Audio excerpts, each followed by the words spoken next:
start the class and today we will try to understand the art of answer writing. ठीक है, finally answer writing क्या होती है, किस तरह से होता है, ये मैं आपको पूरा ज्ञान इस लेक्चर के अंदर दे दूंगा. ठीक है, this is going to be very very important for your other papers also. ठीक है, जीएस पेपर 1 2 3 4 सबके लिए ये काम आएगा, ऐसे राइटिंग के अंदर भी ये काम आएगा जो भी मैं आपको यहाँ पर समझाऊंगा. राइट.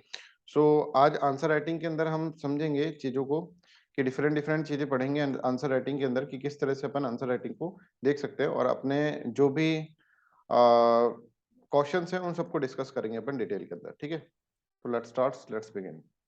सबसे पहले ये समझो बच्चों की आंसर राइटिंग के अंदर जो होता है, राइट, वो आपको सबसे पहला पॉइंट जो आपको याद रखना है वो ये है कि आपको जो है लिमिटेड स्पेस और लिमिटेड टाइम दिया गया है.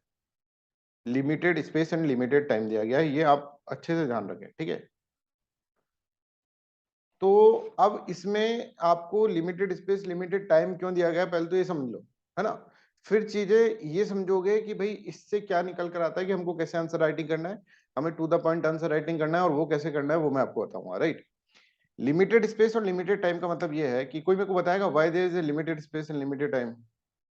Anybody in the class? क्यों आपको ऐसा क्यों नहीं बोल दिया कि भैया लो कॉपी ले लो और आराम से 10 घंटे में आंसर लिखो.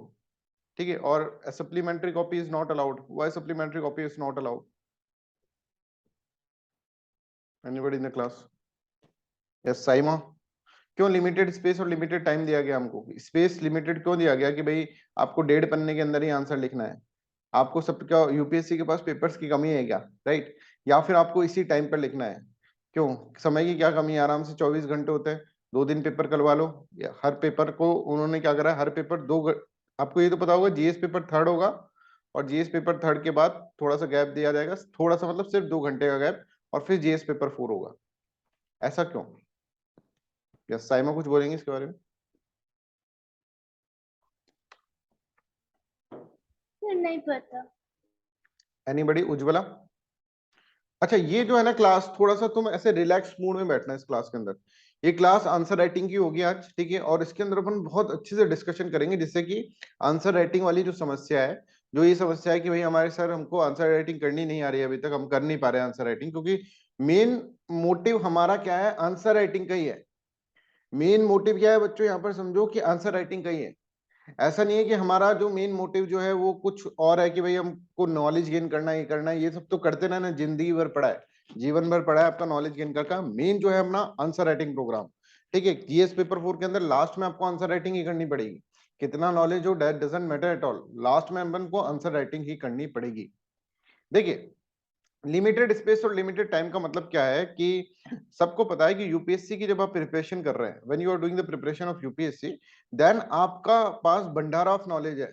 ठीक है, नॉलेज बहुत सारी है आपके पास, नो डाउट अबाउट दैट, ये किसी को डाउट नहीं है इसके अंदर कि नॉलेज बहुत सारी है. अब इतनी सारी नॉलेज के अंदर से आपको थोड़ा सा आपको इसके अंदर निकाल कर लेकर आना है. मतलब आपके पास सागर पड़ा है, उसमें से एक बाल्टी निकालकर आपको यहाँ पर लिखना है. ठीक है, तो आप किस तरह से ये इतनी सारी नॉलेज को आप किस तरह से यूज कर पाए. ठीक है, लिमिटेड रिसोर्सेज के अंदर, लिमिटेड रिसोर्सेज के अंदर, ये लिमिटेड रिसोर्स है आपका जो एग्जाम के अंदर दे रखा है ना. देखिए, आपकी पूरी पर्सनालिटी चेक होती है एग्जाम के अंदर कि क्या आप लिखते हैं. कुछ क्वेश्चंस ऐसे होते हैं, जैसे एक क्वेश्चन मैंने भी आपको इथिकल डिलेमा वाला दिया था, जिससे कि आपकी पर्सनालिटी चेक होगी कि भाई जब तुम्हारे सामने इथिकल डिलेमा की सिचुएशन आएगी तो तुम कैसे बिहेव करोगे, वो वाली पर्सनालिटी चेक होगी. राइट. तो please try to understand limited space and time का मतलब यह है कि हमारी जो कंट्री है ना, वो एक ऐसी कंट्री है जो कि डेवलपिंग नेशन है. ठीक है, हमारे पास लिमिटेड रिसोर्सेज है, वी हैव लिमिटेड रिसोर्सेज, और उस रिसोर्सेज के अंदर ही हमको काम चलाना है. दैट्स व्हाई आपको limited space and time, limited space and time is the resources in front of you, कि भाई ये रिसोर्सेज है तुम्हारे पास और इन रिसोर्सेज में तुम्हें अपना बेस्ट देना है. समझ में आ रहा है? और तुम्हारे ऊपर प्रेशर क्रिएट करने की कोशिश की जा रही है कि भैया देखो 1.5 ही पन्ना है, लिखना है वो एक बार में ही, वन शॉट के अंदर ही तुम्हें डिसीजन मेकिंग करनी है, एक शॉट में ही तुम्हें लिखना है. तुमको दूसरा चांस नहीं दिया जाएगा कि भैया काट के फिर वापस लिखो दूसरा, ऐसा नहीं दिया जाएगा. तो लिमिटेड स्पेस एंड टाइम का मतलब क्या है कि आपके पास लिमिटेड रिसोर्सेज हैं और इस रिसोर्सेज में ही आपको अपने नॉलेज को दे रहा है यहाँ पर. और प्रेशर एक इस तरह से बिल्ड किया जा रहा है कि भैया इसके अंदर ही आपको लिखना है, लिमिटेड स्पेस एंड टाइम के अंदर ही. जब टाइम 7 मिनट्स होगा एक क्वेश्चन के लिए, 7 मिनट्स मतलब कुछ भी नहीं है, ये समझो. आपने देखा अभी आपने पेपर जब टाइमली बॉन्ड होकर पेपर दिया तो कितना प्रेशर, कितना अलग तरह से प्रेशर था आपके ऊपर। तो उसके अंदर तुम्हारी सच्चाई निकलेगी कि तुम्हारी कंसेप्चुअल अंडरस्टैंडिंग ही यहां पर काम आएगी, कॉन्सेप्ट वाली अंडरस्टैंडिंग यहां पर काम आएगी। तुम्हारी नेचुरल आंसर राइटिंग जो तुम हो ना असलियत में, वो निकल कर आएगा, बिकॉज तुम्हारे यहाँ पर प्रेशर क्रिएट करके रख रखा है दिमाग के ऊपर कि ये 7 मिनट है सिर्फ, तो जो सच्चाई है वो ही बाहर निकलेगी। तुम एग्जामिनर को बेवकूफ नहीं बना सकते कि तुम कुछ और हो और तुमने लिख कुछ और दिया, ठीक है। तो टाइम वाला जो प्रेशर क्रिएट किया गया है दिमाग के ऊपर, वो इसलिए करा गया है कि भैया तुमको अच्छे से एक आंसर लिखना है, पर उसके अंदर तुम्हारे जो अपने थॉट्स हैं वो आने चाहिए। और इथिक्स के पेपर के अंदर ये बहुत इंपॉर्टेंट है, कहीं ना कहीं तो पकड़ में आ जाओगे अगर तुमने अपने थॉट्स को नहीं बदला तो। इसलिए मैं बोलता हूँ जब भी हम क्लास ले रहे हैं तो ट्राई टू अंडरस्टैंड कि इनकलकेट करने की कोशिश करो जो चीजें हम तुम्हारे कह रहे हैं। इसलिए बहुत प्रैक्टिकल लाइफ का एग्जाम्पल देके इथिक्स का पेपर पढ़ाया जाता है। बहुत इंपॉर्टेंट ये है कि देखिए इथिक्स का पेपर पढ़ाना कोई इजी टास्क नहीं है, ठीक है। इसमें सामने वाले का हमको नेचर भी चेंज करना है, ठीक है, जिससे कि वो उसको या तो यहाँ पर पकड़ में आ जाओगे, यहाँ पकड़ में नहीं आओगे तो इंटरव्यू के अंदर पकड़ में आ जाओगे। तो थिंग इज दैट कि आप कितने इथिकल हैं, आपको 7 मिनट के अंदर आपका सब बाहर आ जाएगा एथिक्स। ऐसा नहीं है कि 7 मिनट के अंदर आपको आंसर भी लिख दो और तुम उसको बेवकूफी बना दो, ऐसा नहीं होगा, ठीक है। एक तो ऑप्टिमम यूटिलाइजेशन ऑफ रिसोर्सेज करना है कि लिमिटेड स्पेस एंड टाइम में किस तरह से आप रिसोर्सेज को यूज कर पा रहे हैं, that is very very important and that is what the answer writing is for, ठीक है। आंसर राइटिंग इसी चीज के लिए, ठीक है। तो हम ये समझ गए sir limited space and limited time है, तो आप ये तो भूल जाओ कि आप जो स्टार्ट कर रहे हैं, जैसे क्वेश्चन आ रहा है कि फैमिली के ऊपर और तुम लिख रहे हो सोशलाइजेशन की डेफिनेशन लिखकर 2 पैराग्राफ सोशलाइजेशन की डेफिनेशन पर खर्च कर दे रहे हो और फिर जाकर तीसरे पैराग्राफ में तुमको फैमिली याद आ रही है, ठीक है। उज्ज्वला की कॉपी, उज्ज्वला देखो कॉपी अपनी, सब बच्चे अपनी कॉपी खोल के बैठे हैं जिनकी, अच्छा कुछ कॉपीज चेक नहीं हो पाई बिकॉज आधा आधा घंटा एक एक घंटा लग रहा है कॉपीज चेक करने में, ठीक है। तो कुछ कॉपीज चेक नहीं हो पाई है, कुछ हो गई है, उनको मैं डिस्कस कर लेता हूँ, ठीक है। एक second, just give me second.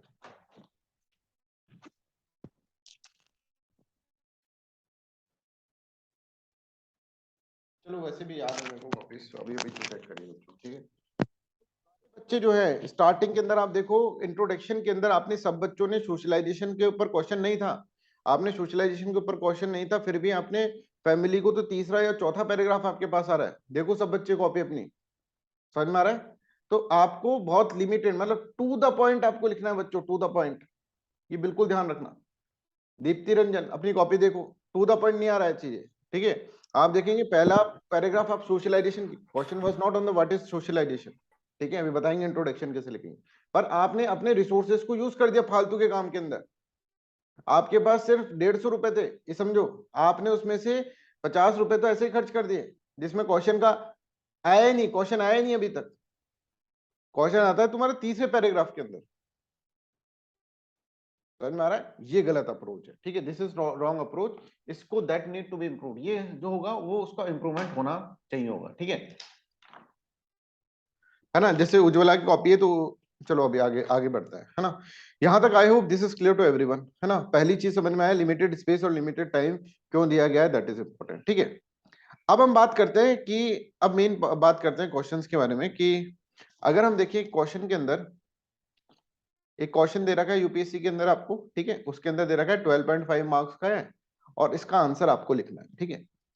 पहला पार्ट ये होगा कि आपको इंट्रोडक्शन लिखना है। इंट्रोडक्शन लिखने की कोई कुछ रूल्स होते हैं, वो इंट्रोडक्शन के रूल्स आप समझे। सबसे पहले आप इंट्रोडक्शन किसका लिख रहे हैं, आप क्वेश्चन का इंट्रोडक्शन लिख रहे हैं, तो obviously when you are introducing your answer, ठीक है, it is with respect to the question only. तो उसके अंदर आपको एक झलक मिलनी चाहिए कि आपका क्वेश्चन जो है ना, क्वेश्चन से रिलेट करके आपका मतलब आपका कोई इंट्रोडक्शन पढ़े ना तो उससे आपका क्वेश्चन आ जाए उसके दिमाग के अंदर। मतलब इंट्रोडक्शन के अंदर एक तो पूरा क्वेश्चन होना चाहिए, पूरा जो भी क्वेश्चन पूछा गया है कंप्लीट क्वेश्चन होना चाहिए। ऐसा नहीं क्वेश्चन के अंदर 2 पार्ट थे, ऐसा समझो, क्वेश्चन के अंदर मान लीजिए 2 पार्ट थे, पार्ट 1 क्वेश्चन मार्क, पार्ट 2, आपने पार्ट 1 रख लिया इंट्रोडक्शन के अंदर, तो आधा क्वेश्चन हो जाएगा ना। वो आपने पार्ट 1 का इंट्रोडक्शन लिख दिया कि सब पार्ट 1 क्या होता है, ये हमने इसके अंदर लिख दिया, तो आधा हो जाएगा इंट्रोडक्शन। पार्ट सेकंड का तो कुछ आया ही नहीं इसके अंदर इंट्रोडक्शन में, ऐसा नहीं होना चाहिए। इंट्रोडक्शन में पूरा का पूरा क्वेश्चन आना चाहिए आपके पास, समझ में आ रहा है। इंट्रोडक्शन के अंदर पूरा का पूरा क्वेश्चन होना चाहिए। आप लोग अब अपने इंट्रोडक्शन को पढ़ो सभी बच्चे। क्या आप अपने इंट्रोडक्शन से क्वेश्चन की तरफ पहुंच पा रहे हैं? मान लीजिए आपके पास क्वेश्चन नहीं है, आप इंट्रोडक्शन पढ़ो, तो क्या इंट्रोडक्शन से क्वेश्चन की तरफ जा पा रहे हैं? कोई भी बच्चा ये चीज नहीं देख पाया है कि भाई इंट्रोडक्शन जो है क्वेश्चन का है। क्वेश्चन वाज सबका पहला क्वेश्चन समझो, और सबने पहले क्वेश्चन में सोशलाइजेशन की डेफिनेशन लिखी है। तो उससे तो ये पता चल रहा है कि क्वेश्चन जो होगा वो क्या होगा, डिफाइन सोशलाइजेशन। ठीक है, एक विशाखा लड़की है, उसने बहुत अच्छा लिखा है ना, उसने उसको ये पता चल गया, उसको पहले से पता है आउट ऑफ आंसर राइटिंग क्या है। उसका कंटेंट थोड़ा सा बिगड़ा हुआ है, ठीक है, वो सब चीजें सुधारी जा सकती है, पर आर्ट जो है उसको पकड़े हुई है कि वो सोशलाइजेशन की डेफिनेशन नहीं लिखी, वो देखेगी फैमिली के ऊपर क्वेश्चन पूछा गया है ना। पहला क्वेश्चन जो है वो फैमिली के ऊपर पूछा गया है, family is important agent of socialisation, और तुम्हारे इंट्रोडक्शन में कहीं फैमिली नाम की चीज ही नहीं है साथ। समझ में आ रहा है साइमा, समझ में आया? Yes sir. है ना, तो तुम्हारे क्वेश्चन के अंदर कहीं फैमिली नाम की चीज ही नहीं है। आपने इंट्रोडक्शन लिख दिया सोशलाइजेशन की डेफिनेशन, ठीक है। जैसे कि एक एक कॉपी है, ठीक है, उसमें लिख रखा है कि ये जो family is an important agent of socialisation in child है, comment on the role of family as a source of values, ठीक है। तो मैं पढ़ रहा हूँ, देखो कैसे लिखा है। Socialisation is a life line process of shaping individual tendency so that he can become and remain an useful and productive member of society. कहीं से भी ये पता चल रहा है कि फैमिली के बारे में कुछ पूछा, ये इंट्रोडक्शन खत्म हो गया। फिर अब बॉडी पार्ट स्टार्ट होता है, दे आर मेरे मैनी एजेंट्स ऑफ सोशलाइजेशन, और एजेंट्स बना रखे। फिर लिख रखा है लास्ट तीसरे पैराग्राफ में लिखा, out of this family is one of the most important factor of socialisation. तो मतलब आगे के जो ऊपर के जो तुम्हारे 100 रुपए थे वो तुमने ऐसे उड़ा दिए। समझ में आ रहा है? 150 वर्ड लिखना है तो एक वर्ड 1 रुपए का मान लो, ठीक है। तो आपने जो 50 वर्ड्स लिखे ऊपर के, 50 रुपए से उड़ा दिए। अब तीसरे पैराग्राफ में आ रहा है, मैंने लिखा यहां से आपका आंसर स्टार्ट हो रहा है। ऐसे नहीं करना है, हमारे पास कोई पूरा पूरा अपने पास लिमिटेड रिसोर्सेज है समझो ना, हमारे पास समय बचा, इसको काटोगे थोड़ा ना अब तुम फिर। तो introduction should be according to question only. पहले ये बात समझो, इंट्रोडक्शन के अंदर लिखना क्या है ये तो सोचो, ये तो छोड़ो। आप ये समझो कि इंट्रोडक्शन क्वेश्चन के अकॉर्डिंग होना चाहिए। पहला रूल ये समझ लो, कोई भी एग्जाम दो, ज्योग्राफी का पेपर हो चाहे फिर वो साइंस एंड टेक्नोलॉजी का हो, कोई भी आंसर राइटिंग लिख रहे हो तुम, हिस्ट्री का हो, तो वो क्वेश्चन को पूरा का पूरा क्वेश्चन उसके अंदर आना चाहिए। पूरा क्वेश्चन इसके अंदर आना चाहिए। ये चीज जो है ना, ये चीज जो समझी हुई है, किसी की कॉपी में नहीं है अभी तक, जो भी चेक करें किसी की भी कॉपी के अंदर नहीं है। ये चीज सिर्फ और सिर्फ विशाखा की कॉपी के अंदर है, ठीक है। एक बार विशाखा का मैं पढ़ के सुनाता हूँ आप लोगों को।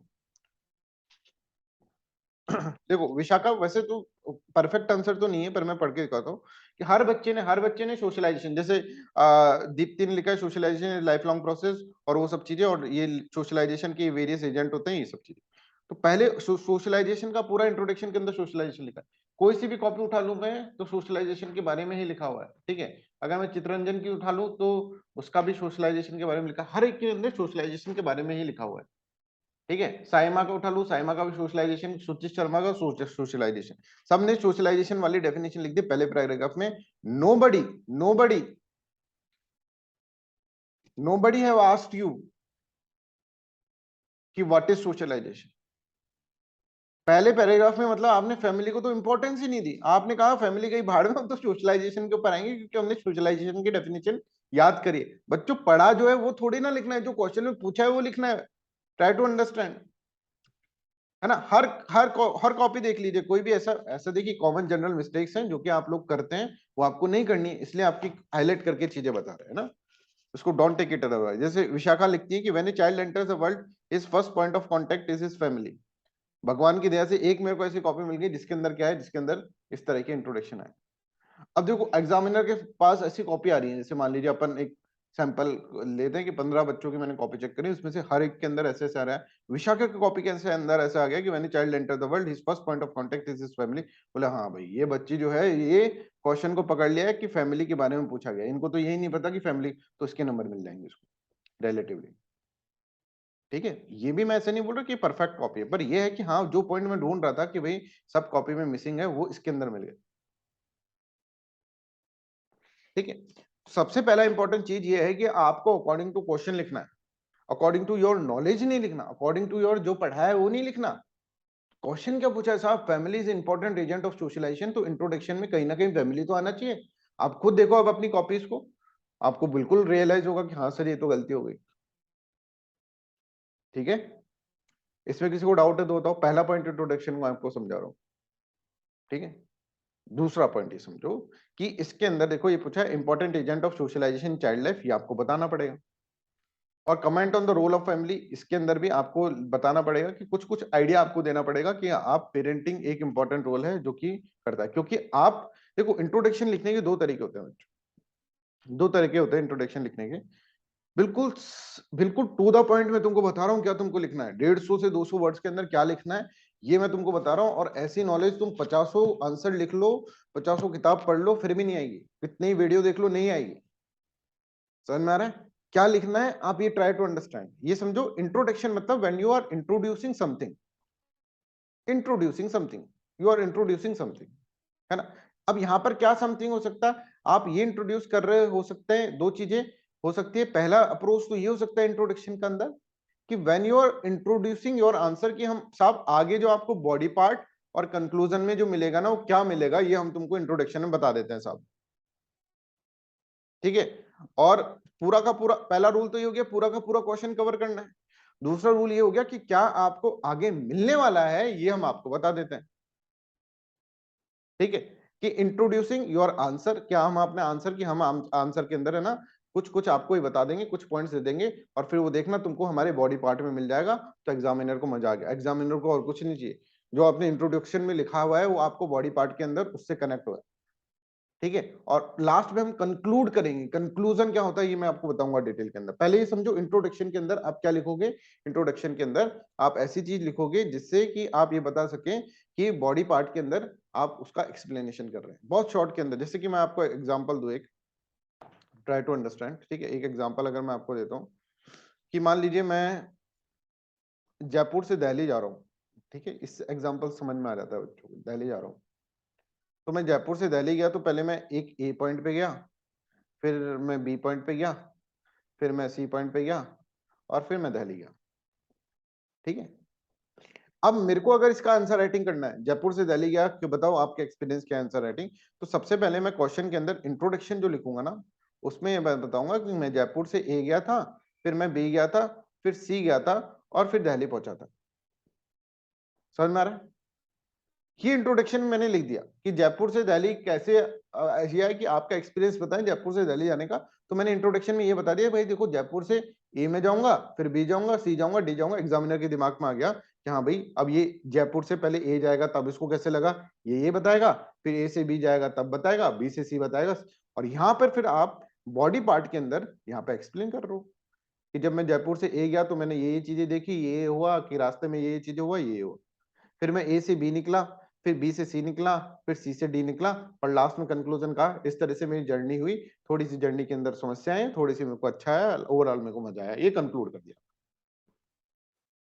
ठीक है, पर यहां पर आपने कहा कि जयपुर से मैं ए गया, बी गया, सी गया और डी दिल्ली गया, ये आपने पहले ही बता दिया कि भाई आपको आगे ये इस जर्नी की, इस पार्ट्स के अंदर जर्नी आपको मिलेगी आगे।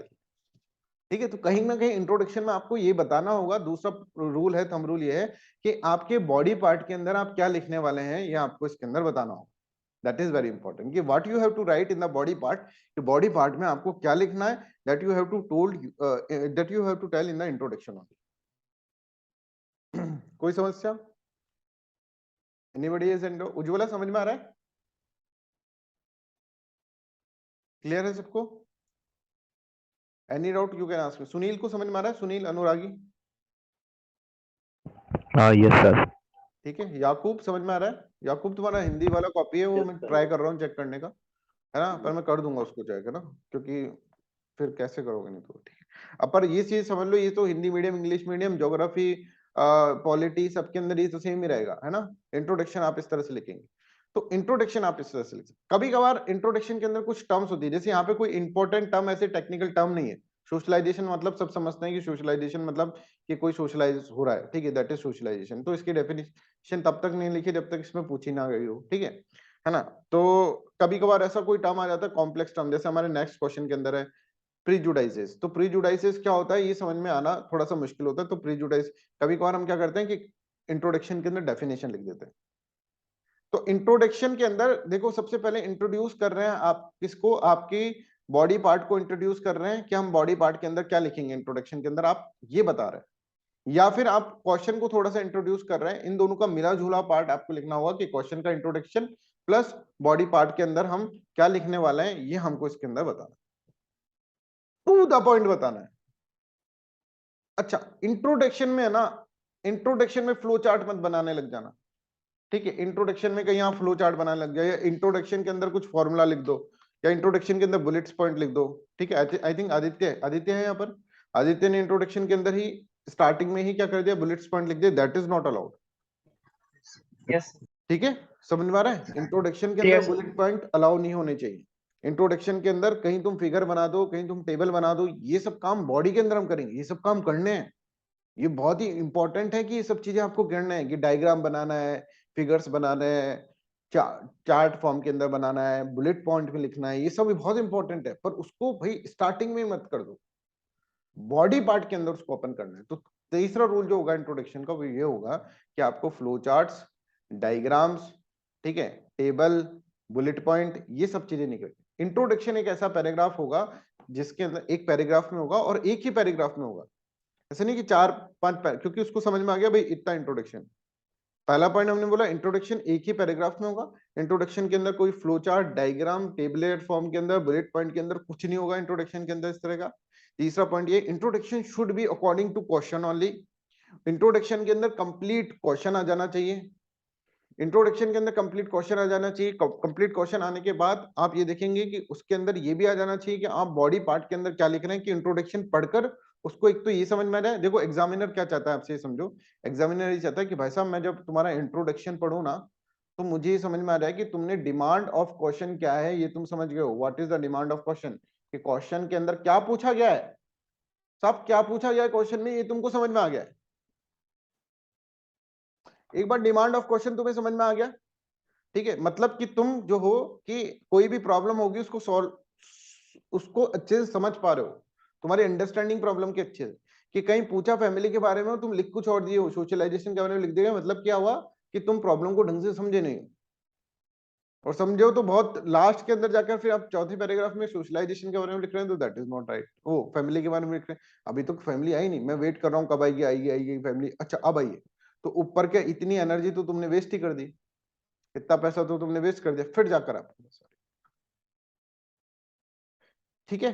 तो आप टू द पॉइंट लिखे, आपको कोई ऐसा नहीं है कि आपको क्वेश्चन बनाना पड़ रहा है कि भैया 150 वर्ड में कहां बना लोगे तुम क्वेश्चन, तुम सोचो 150 वर्ड से लेकर ज्यादा से ज्यादा 200 वर्ड, इसमें तुम क्वेश्चन भी इतना, इसमें यूपीएससी तुमसे ये भी चाहेगा कि तुम है ना पहले तो सोशलाइजेशन को, डेफिनेशन को एक्सप्लेन करो, फिर तुम क्या करो, फिर तुम फैमिली का वो बताओ कि family is one of the agent of socialisation, और ये सब एजेंट है सोशलाइजेशन के, मीडिया भी है, ये भी बताओ, और फिर तीसरे पॉइंट में तुम लिखो हाँ साहब अब फैमिली के बारे में करेंगे। तो कॉपी भर गई है तुम्हारी, पता है तुमको, कॉपी भर गई, अब क्या करोगे,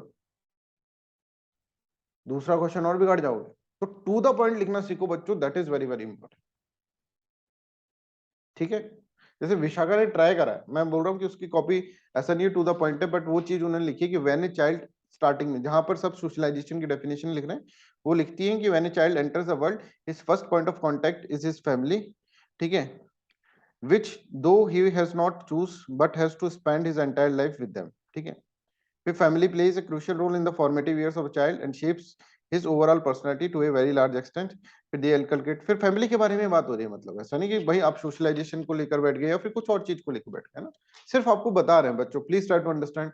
मेरे को ये सब चीजें आपको बतानी पड़ेंगी, जो आपकी कमियां है वो बतानी पड़ेंगी, तभी जाकर आप लोग क्या होंगे, आप सुधरेंगे, ठीक है। तभी अपन ने देखा ना, हमको ईगो डिफेंसिव नहीं होना कि मेरी कॉपी तो सबसे अच्छी है, ठीक है, ऐसे नहीं होना है। हमको अपनी गलतियों से सीखना है, अपन यही पढ़े है ना एटीट्यूड चेंज के अंदर, हमको अपनी गलतियों से सीखना है, और गलतियों से सीख के उसको नेक्स्ट टाइम वो गलतियां नहीं हो, ये हमको लेना है, ये प्रण हमको लेना है कि हाँ सर ये वाली गलतियां नेक्स्ट टाइम नहीं होगी। अब चलो मैं तुमको बताता हूँ कि किस तरह से आपको लिखना चाहिए था, what should be the introduction of first question, जिससे कि आपको ये चीजें समझ में आएंगी थोड़ी सी, मैं आपको थोड़ा सा बताता हूँ। देखो सबसे पहले आप क्या लिखोगे कि फैमिली के बारे में पूछा गया, तो obviously family is agent of socialisation in the child's life, comment on the role of family as a source of value, ठीक है।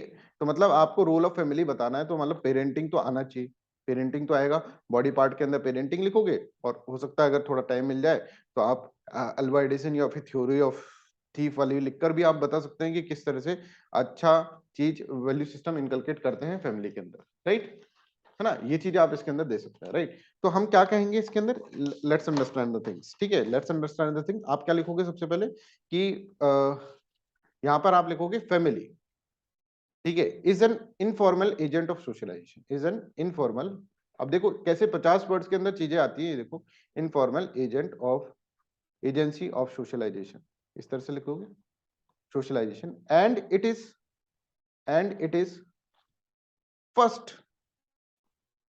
है ना, क्या, क्योंकि पहली है ना, पहला है, ये बताना पड़ेगा इंपॉर्टेंट एजेंट कैसे बना, क्योंकि पहला है, first exposure is very very important, it is first interaction और फर्स्ट एक्सपोजर ऑफ चाइल्ड, समझ में आ रहा है, इस वर्ल्ड के अंदर, क्योंकि ये इंपॉर्टेंट क्यों है भाई, आपसे और तो नहीं पूछा, इसके अंदर मीडिया होता तो मीडिया की इंपॉर्टेंस आपको बतानी पड़ती, आपको फैमिली की क्या इंपॉर्टेंस है ये बनानी पड़ेगी, फर्स्ट इंट्रैक्शन आप लिखेंगे, first interaction of child in his formative years,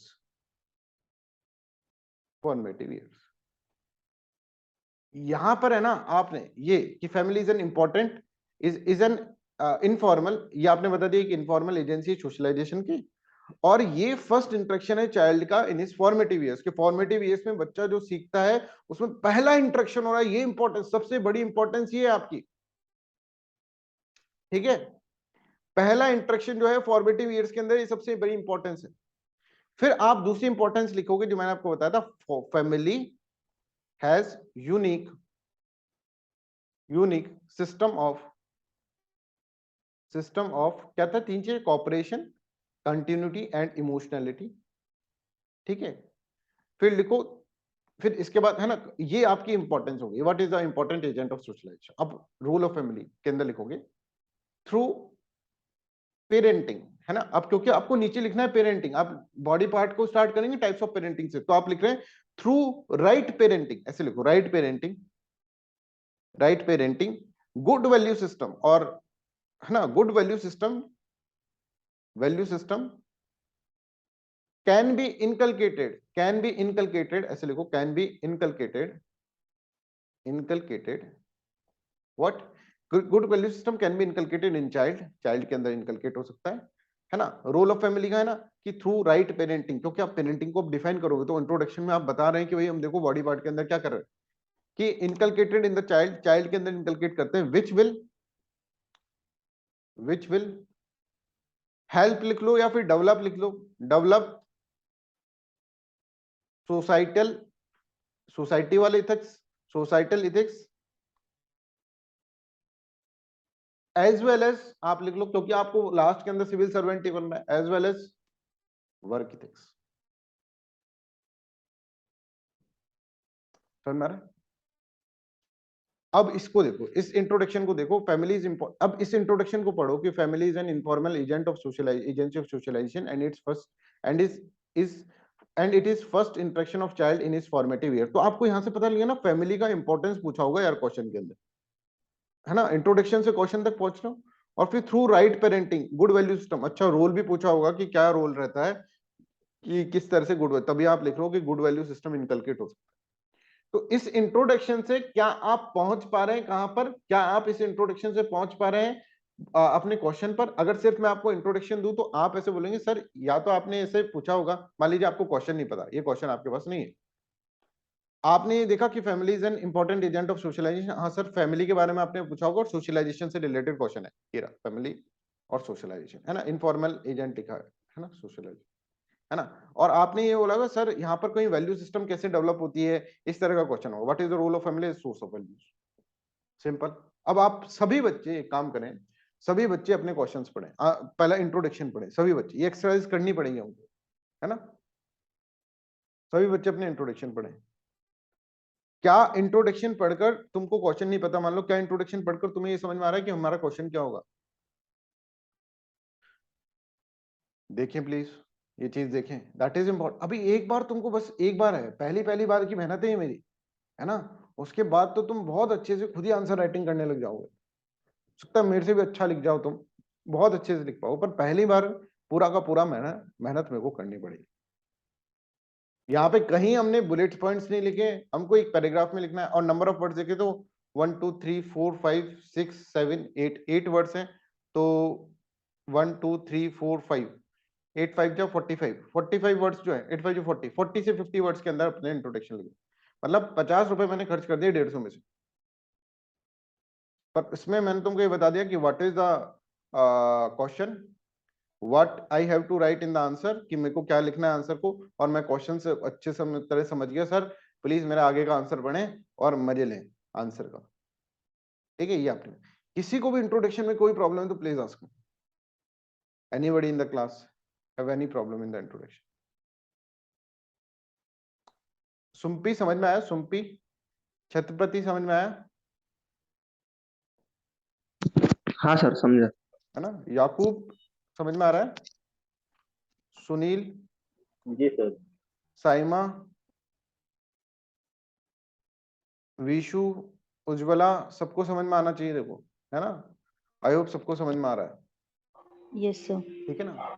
देखो, बिल्कुल अपन को रिलैक्स माइंड से बैठना है यहाँ पे। हमको रिलैक्स माइंड से, हमको कोई ऐसा नहीं करना कि भाई हमको बहुत प्रॉब्लम में आ रहा है सर, बहुत ज्यादा प्रेशर आ रहा है। नहीं, हमको रिलैक्स पढ़ना। पर मेरा टोन थोड़ा सा एग्रेसिव हो सकता है क्योंकि मैं तुमको कुछ सिखाने की कोशिश कर रहा हूँ। ठीक है, बट हमेशा समझो कि मेन मकसद ये है कि आपका किसी तरह से आंसर राइटिंग सुधरे, क्योंकि answer writing is the one which you have to finally do in your examination. Knowledge ले लिए, पंडित बन गए, ज्ञान के पंडित, और ज्ञान बांटते घूम रहे हैं, उससे कुछ नहीं होगा। Answer writing is important. ठीक है, I hope introduction is clear to everyone. अब आता है बॉडी पार्ट। सर ये तो इंट्रोडक्शन का तो समझ में आया, बॉडी पार्ट समझाएं कि बॉडी पार्ट क्या है। ठीक है, एक सेकंड। बॉडी पार्ट में हम क्या क्या कर सकते हैं सर, क्या क्या नहीं कर सकते? जैसे इंट्रोडक्शन बताया, हमें वैसे ही बॉडी पार्ट आप बता दें। तो अब हम बात कर रहे हैं बॉडी पार्ट। देखो, इंट्रोडक्शन में तो बिना पढ़े लिखे तुम कर सकते हो काम। ये चीज जो तू अभी अपने लिखी है इंट्रोडक्शन के अंदर, ये तो अपन बिना पढ़े लिखे भी लिख सकते थे, है ना? क्या अगर हमको, ये तो सबको पता है कि भाई, है ना, थोड़े बहुत अपने पॉइंट इसके अंदर डाले, चलो इनफॉर्मल एजेंसी पर थोड़ा बहुत पढ़ के भी अपन लिख सकते हैं। बॉडी पार्ट में असली नॉलेज तुम्हारी चेक होगी। यहाँ पे तुम्हारा कंटेंट चेक होगा। कंटेंट, यहाँ पे अगर तुम्हारे पास कंटेंट है तभी तुम लिख पाओगे, अदरवाइज कंटेंट नहीं है तो आप नहीं लिख पाओगे। सिंपल सी बात है ना?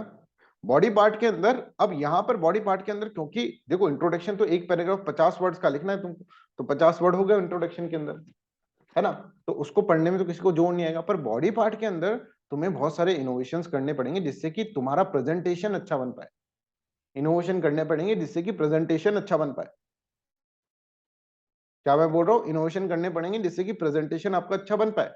तो उसके अंदर आप बिल्कुल 100% मैं बता रहा हूँ आपको, जब तक ये फिलोसफी ऑप्शन नहीं ले रहे या फिर कोई आर्ट का ऑप्शन नहीं ले रहे, उसके बारे में नहीं बता रहा मैं तुमको, सब जेएस का अभी आंसर राइटिंग समझा रहा हूँ। ठीक है, आप बिल्कुल पॉइंट्स के अंदर लिख सकते हैं, नो डाउट अबाउट इट।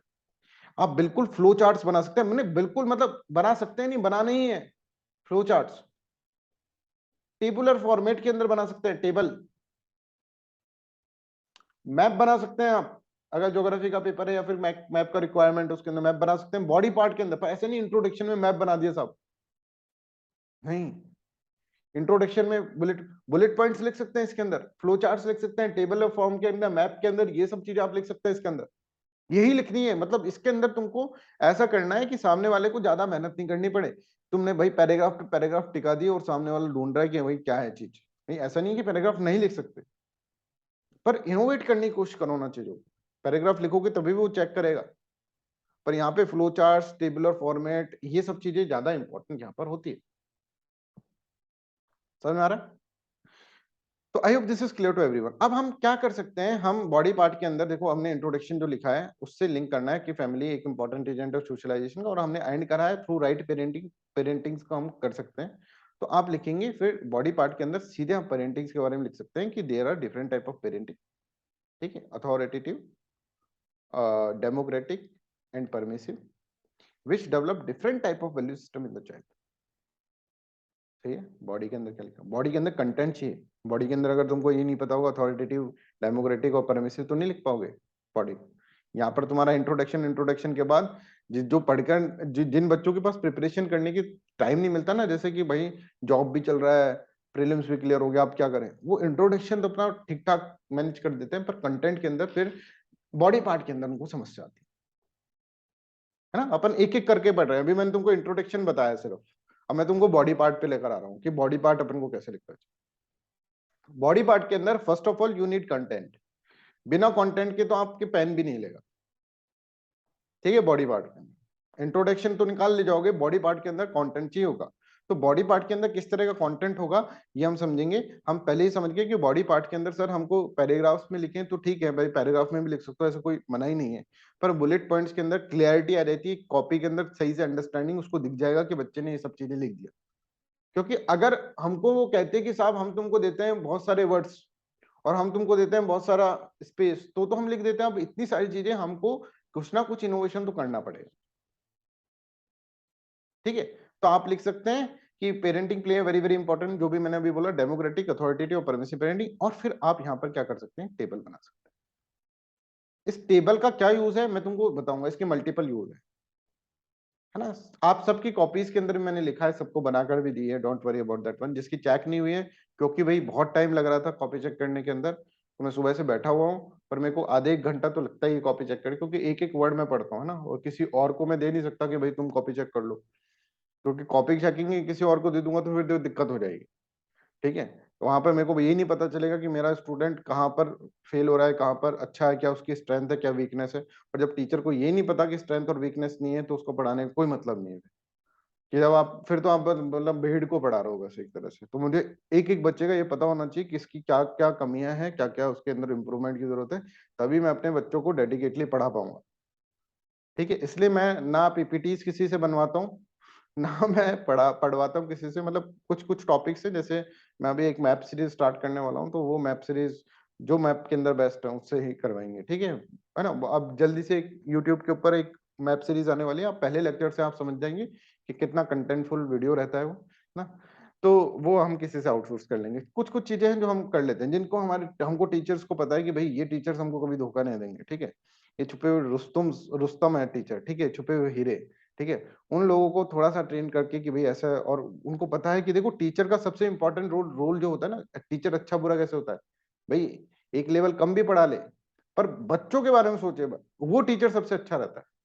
ऐसा नहीं, प्रोफेशनल बड़े बड़े टीचर्स होते हैं, प्रोफेशनल आके भाई इतने वर्ड बोल रहे हैं तो इतने वर्ड बोल रहे हैं, इससे एक ज्यादा वर्ड नहीं बोल कर जाएंगे। वो जो होते हैं, जैसे हमने पिछली बार वर्षा मैम से प्रीलिम्स की क्लासेस दिलवाई थी, तो सारे बच्चों ने उनको अप्रिशिएट करा था, उन्होंने बहुत मेहनत करी थी, बहुत डेडिकेटेड टीचर है वो, ठीक है। बहुत हेल्प उन्होंने मेहनत करी थी, और मेहनत कर करके उन्होंने चीजें करी।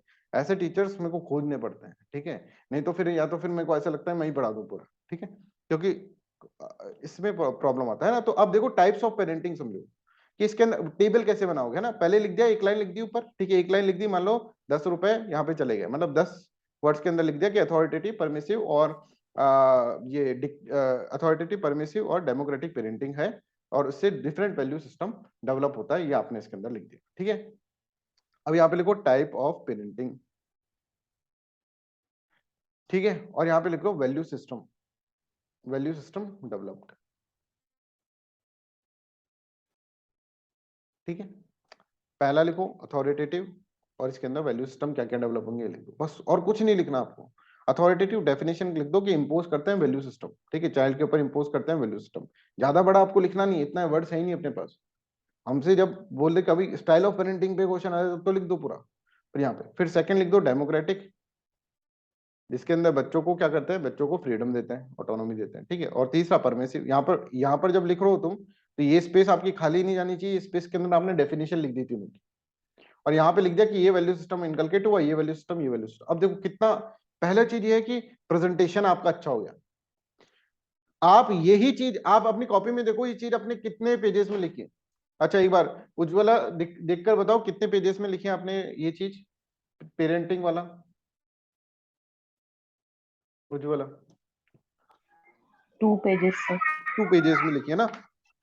हैबिट नहीं भाई, क्या करें सर, हैबिट नहीं 2 पेज। इसको अपन अगर टेबल फॉर्मेट में लिखेंगे ना, तो अपन को टू द पॉइंट अपन लिखेंगे, और ये ज्यादा से ज्यादा आधे पन्ने के अंदर हो जाएगा। ये है flow charts, diagram, table format में लिखने का तरीका।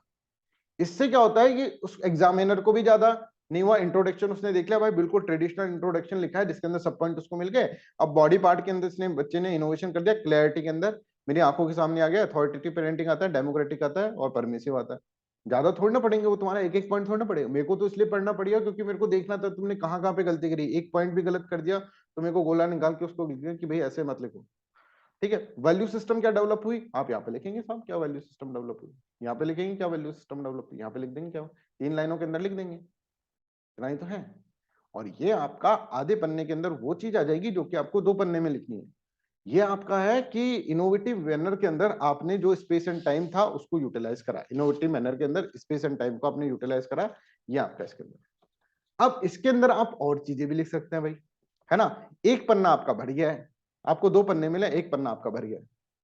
अब इसके अंदर आप लिख भी सकते हैं कि पेरेंट्स जो होते हैं वो क्या करेंगे, उनका एप्रिसिएशन जो होता है that develop self confidence in the child.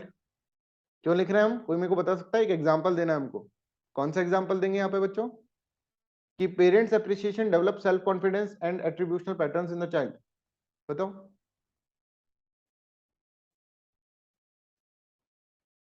बताओ सब, कोई भी बच्चा हो बताए। सर ऑडिबल नहीं था अभी। ऑडिबल नहीं था क्या, अभी ऑडिबल है?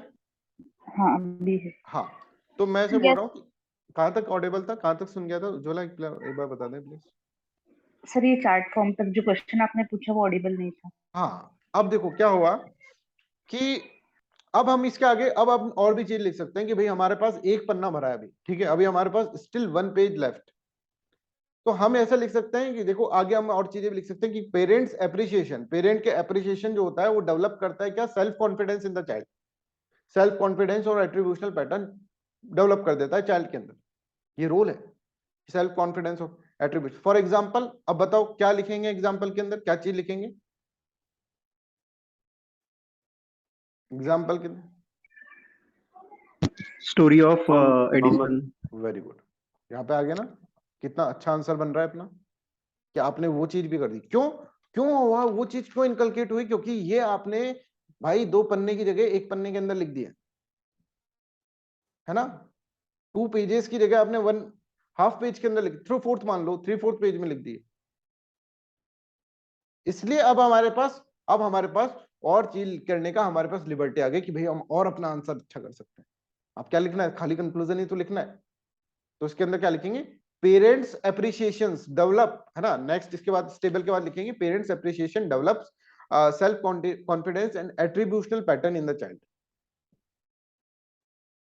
फॉर एग्जांपल एडिसन की स्टोरी लिखेंगे। अब एडिसन की स्टोरी बहुत शॉर्ट के अंदर, ऐसा नहीं, एडिसन की स्टोरी बहुत शॉर्ट के अंदर लिखनी है। ये तो मेरे को पता नहीं, उज्ज्वला कह रहे हैं, उज्ज्वल कह रहे हैं कि Gandhi ji said that he learn the technique of satyagraha from his mother. ये तो मुझे नहीं पता था गांधी जी ने बोला, राइट, कि मदर से सीख।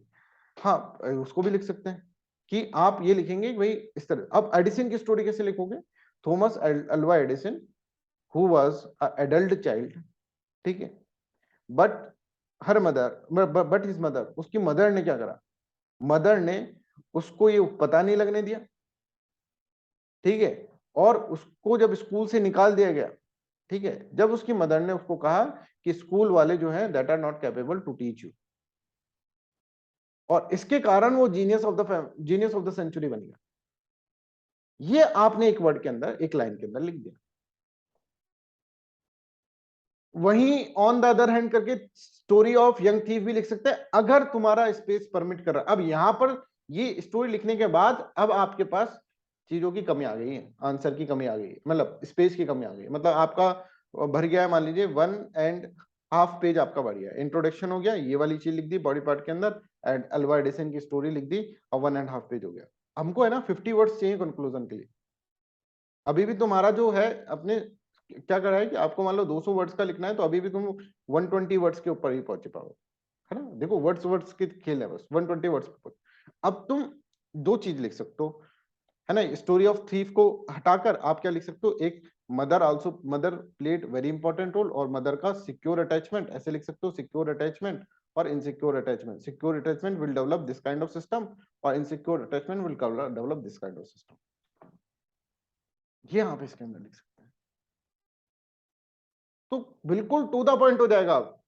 मदर का रोल भी आ गया, आपने पेरेंटिंग वाला भी लिख दिया है, ठीक है, एडिशन की स्टोरी भी लिख दी। देखो मैं आपको वर्ड्स के हिसाब से बता रहा हूं, मैं कोई ऐसा नहीं बता सर इतना सारा कैसे लिखें, मैंने तुमको बताया कैसे लिखेंगे, लिखकर देखो कि लिखा कहा जाएगा।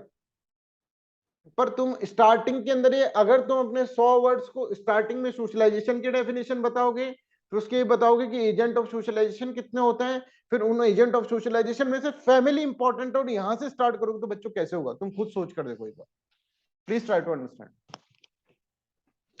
और हमको अगर चीजें लिखनी है तो हमें ये समझ में आना चाहिए कि भाई हमें जो चीजें लिखनी है वो टू द पॉइंट लिखनी है। ये टू द पॉइंट आंसर चल रहा है अपना, इसमें सब कुछ आ रहा है।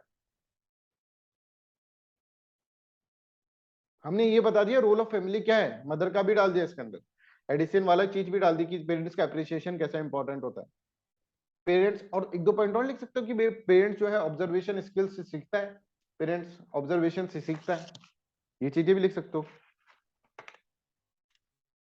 ठीक है, जैसे मैंने आपको बताया था, जैसे इसने लिख रखा है कि child born in a family where patriarchal mindset and misogynist attitude is deep rooted in the family, the child would adopt the same value system। ऐसी चीजें भी लिख सकते हो, वैल्यू सिस्टम सेम अडॉप्ट कर लेगा वो, जो फैमिली सिखाएगी उसको वो एक दो लाइन और इस तरह से लिख सकते हो। तो ये आपका क्या हो जाएगा, ये आपका body part. Any doubt in this one please ask, anyone has any doubt please ask.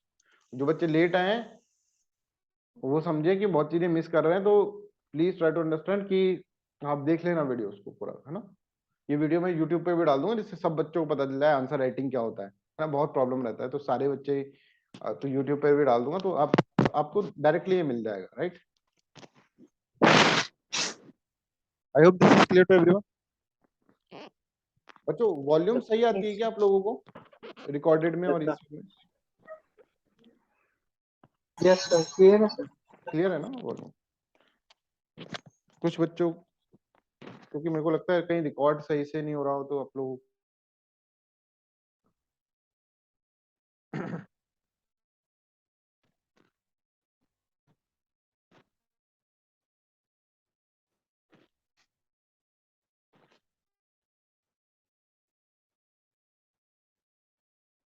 any doubt you can ask me.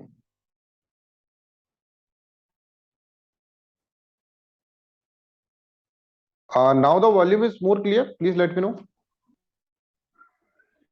Yes sir. Yes, sir. Okay. ठीक है, तो यहां तक आपको इसके अंदर समझ में आ गया होगा कि भाई ये चीजें जो होती हैं दैट इज इंपॉर्टेंट थिंग, है ना। अब कंक्लूजन क्या होता है ये समझ आते हैं, कंक्लूजन क्या होता है ये मैं आपको बता देता हूँ।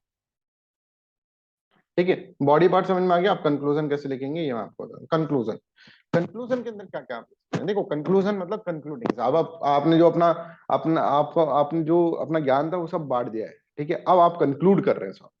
कंक्लूजन मतलब that is the ultimate thing कि अब हम लिख चुके हैं सर, आपको समझा चुके हैं, जो भी चीजें हैं वो हमने आपको बता दी हैं।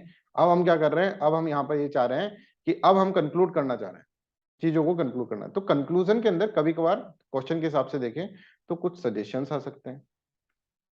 सजेशंस नहीं देने तो आपको ये समझ में आ सकता है कि आप ये कर सकते हैं।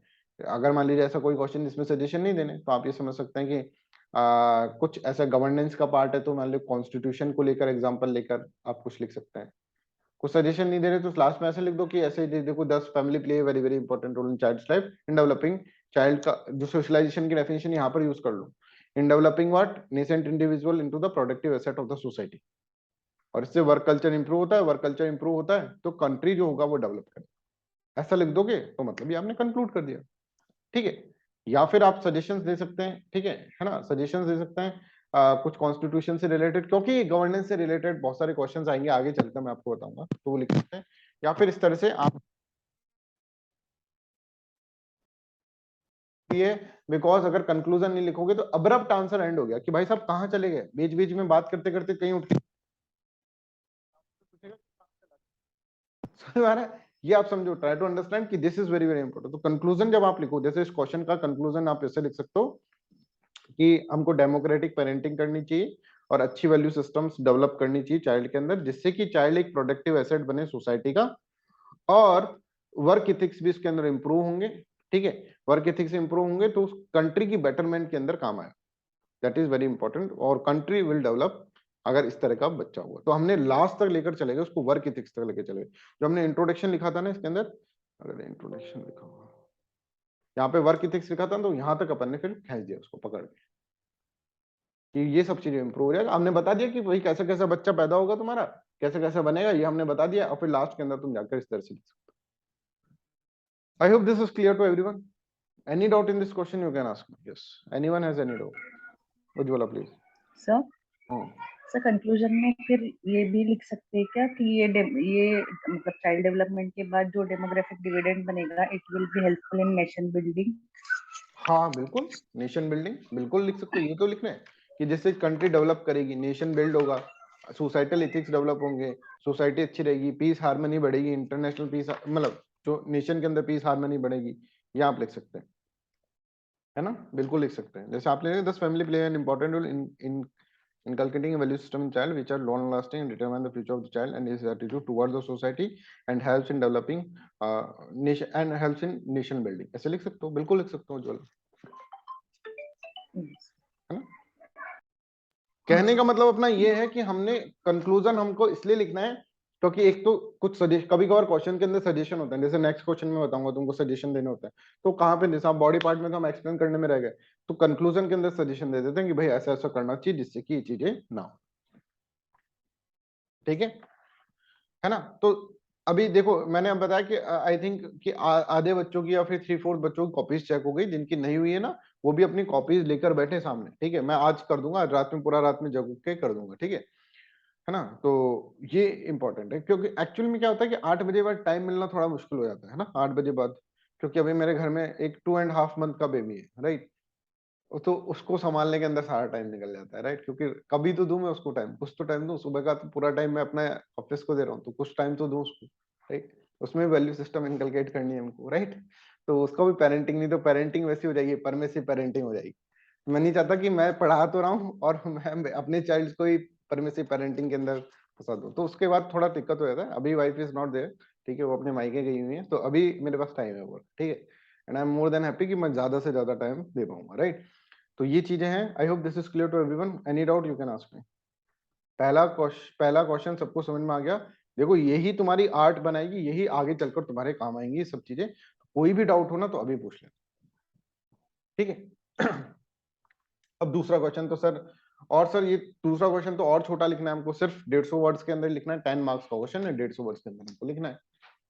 तो इसमें तो क्या है, तो पहले क्वेश्चन देखो, क्वेश्चन समझ गए ना तो मतलब तुम आधा आंसर तो तुम समझ गए कैसे लिखना है। क्वेश्चन समझना आपको जरूरी है कि अब डिफरेंट डिफरेंट बच्चों ने कैसे क्वेश्चन लिखा है मैं आपको बताता हूँ। ये कॉपीज है ना, आपकी लाइफ टाइम रखना आप अपने साथ, है ना? और जो चेक करके मैंने भेजी है ना, प्रिंट आउट निकलवा लेना या कैसे भी लिख लेना, ठीक है? और जो रिमार्क्स है ना उसके बाद आप देखना 2-3 महीने बाद मेरे से जुड़े रहो, 2-3 महीने के अंदर आप देखना अपनी आंसर राइटिंग के अंदर खुद को लगेगा साहब कितना इंप्रूवमेंट आपका हो जाएगा, ठीक है?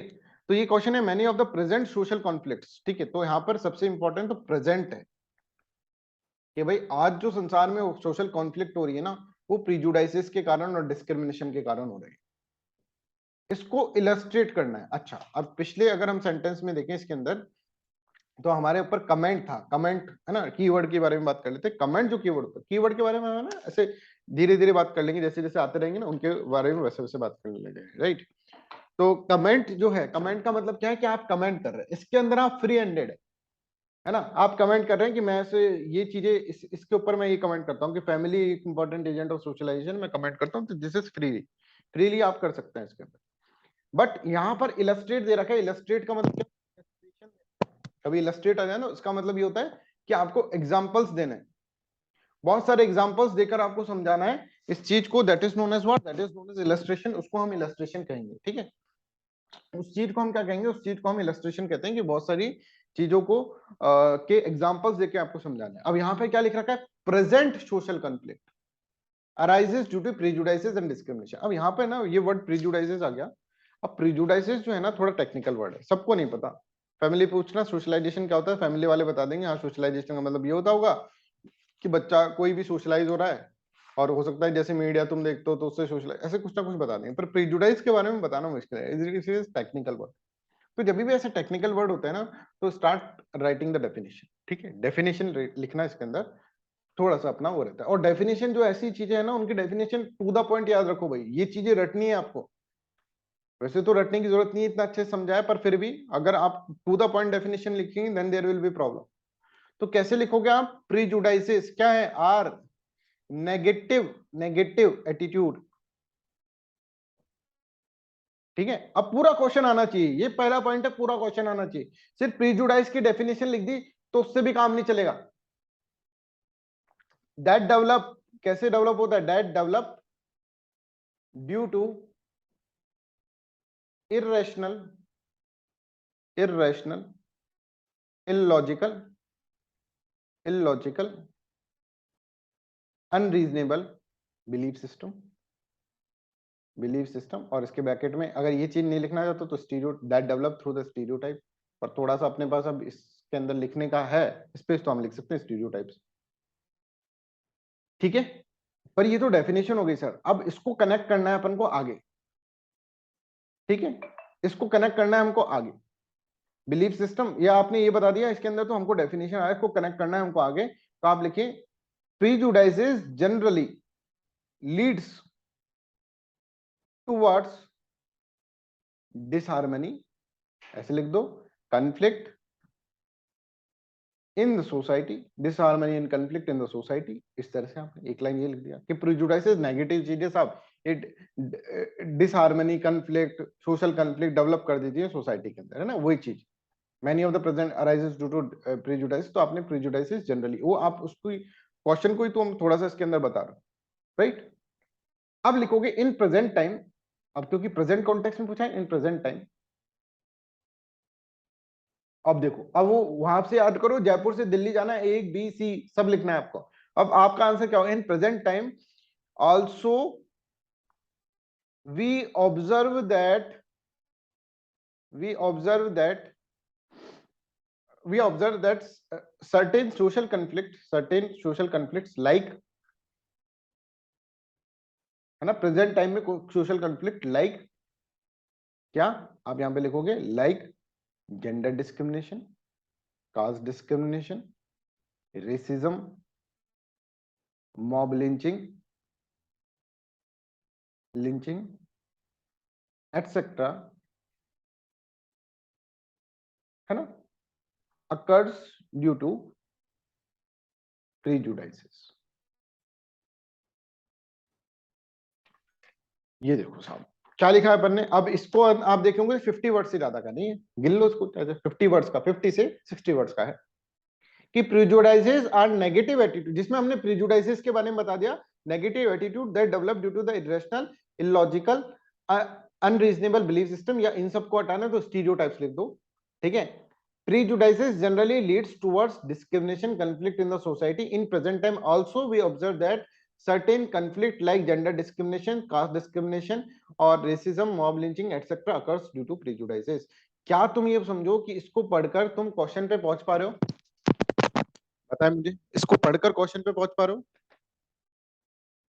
कि इसको पढ़कर क्या लग रहा है? प्रीजुडाइसिस पे क्वेश्चन है कि प्रीजुडाइसिस और प्रीजुडाइसिस किसी तरह से सोशल कॉन्फ्लिक्ट डेवलप कर रहा है और प्रेजेंट टाइम के बारे में पूछा, ये तो है। Many of the present conflict due to the prejudices and discrimination illustrate.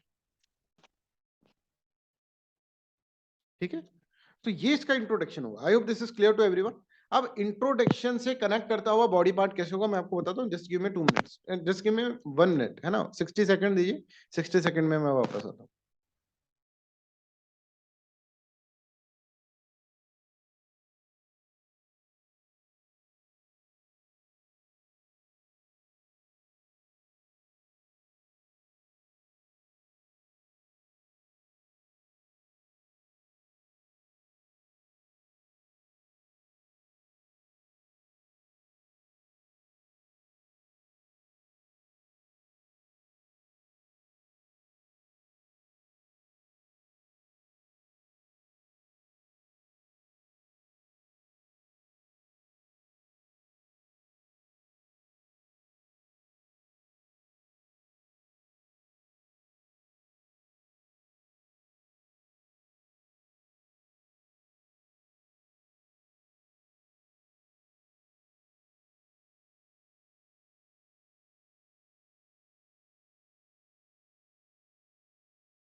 जी, अब तक समझ में आ गया क्वेश्चन। अब देखो इस क्वेश्चन से हम ये समझ सकते हैं, हमने ये लिख दिया कि साहब देखो जेंडर जो प्रेजेंट कॉन्फ्लिक्ट आपने पूछे थे ना हमसे, क्या प्रेजेंट सोशल कॉन्फ्लिक्ट हमें पता है प्रेजुडिस से, gender discrimination, caste discrimination, racism, mob lynching, और आने वाले समय में आप बॉडी पार्ट में हमारा देखेंगे, वादा करके जा रहे हैं कि बॉडी पार्ट में हम आपको ये दिखा देंगे। अब कैसे लिखोगे बॉडी पार्ट, अब ये चीज समझ में आ गई सबको? Anybody has any doubt in this one, please let me know.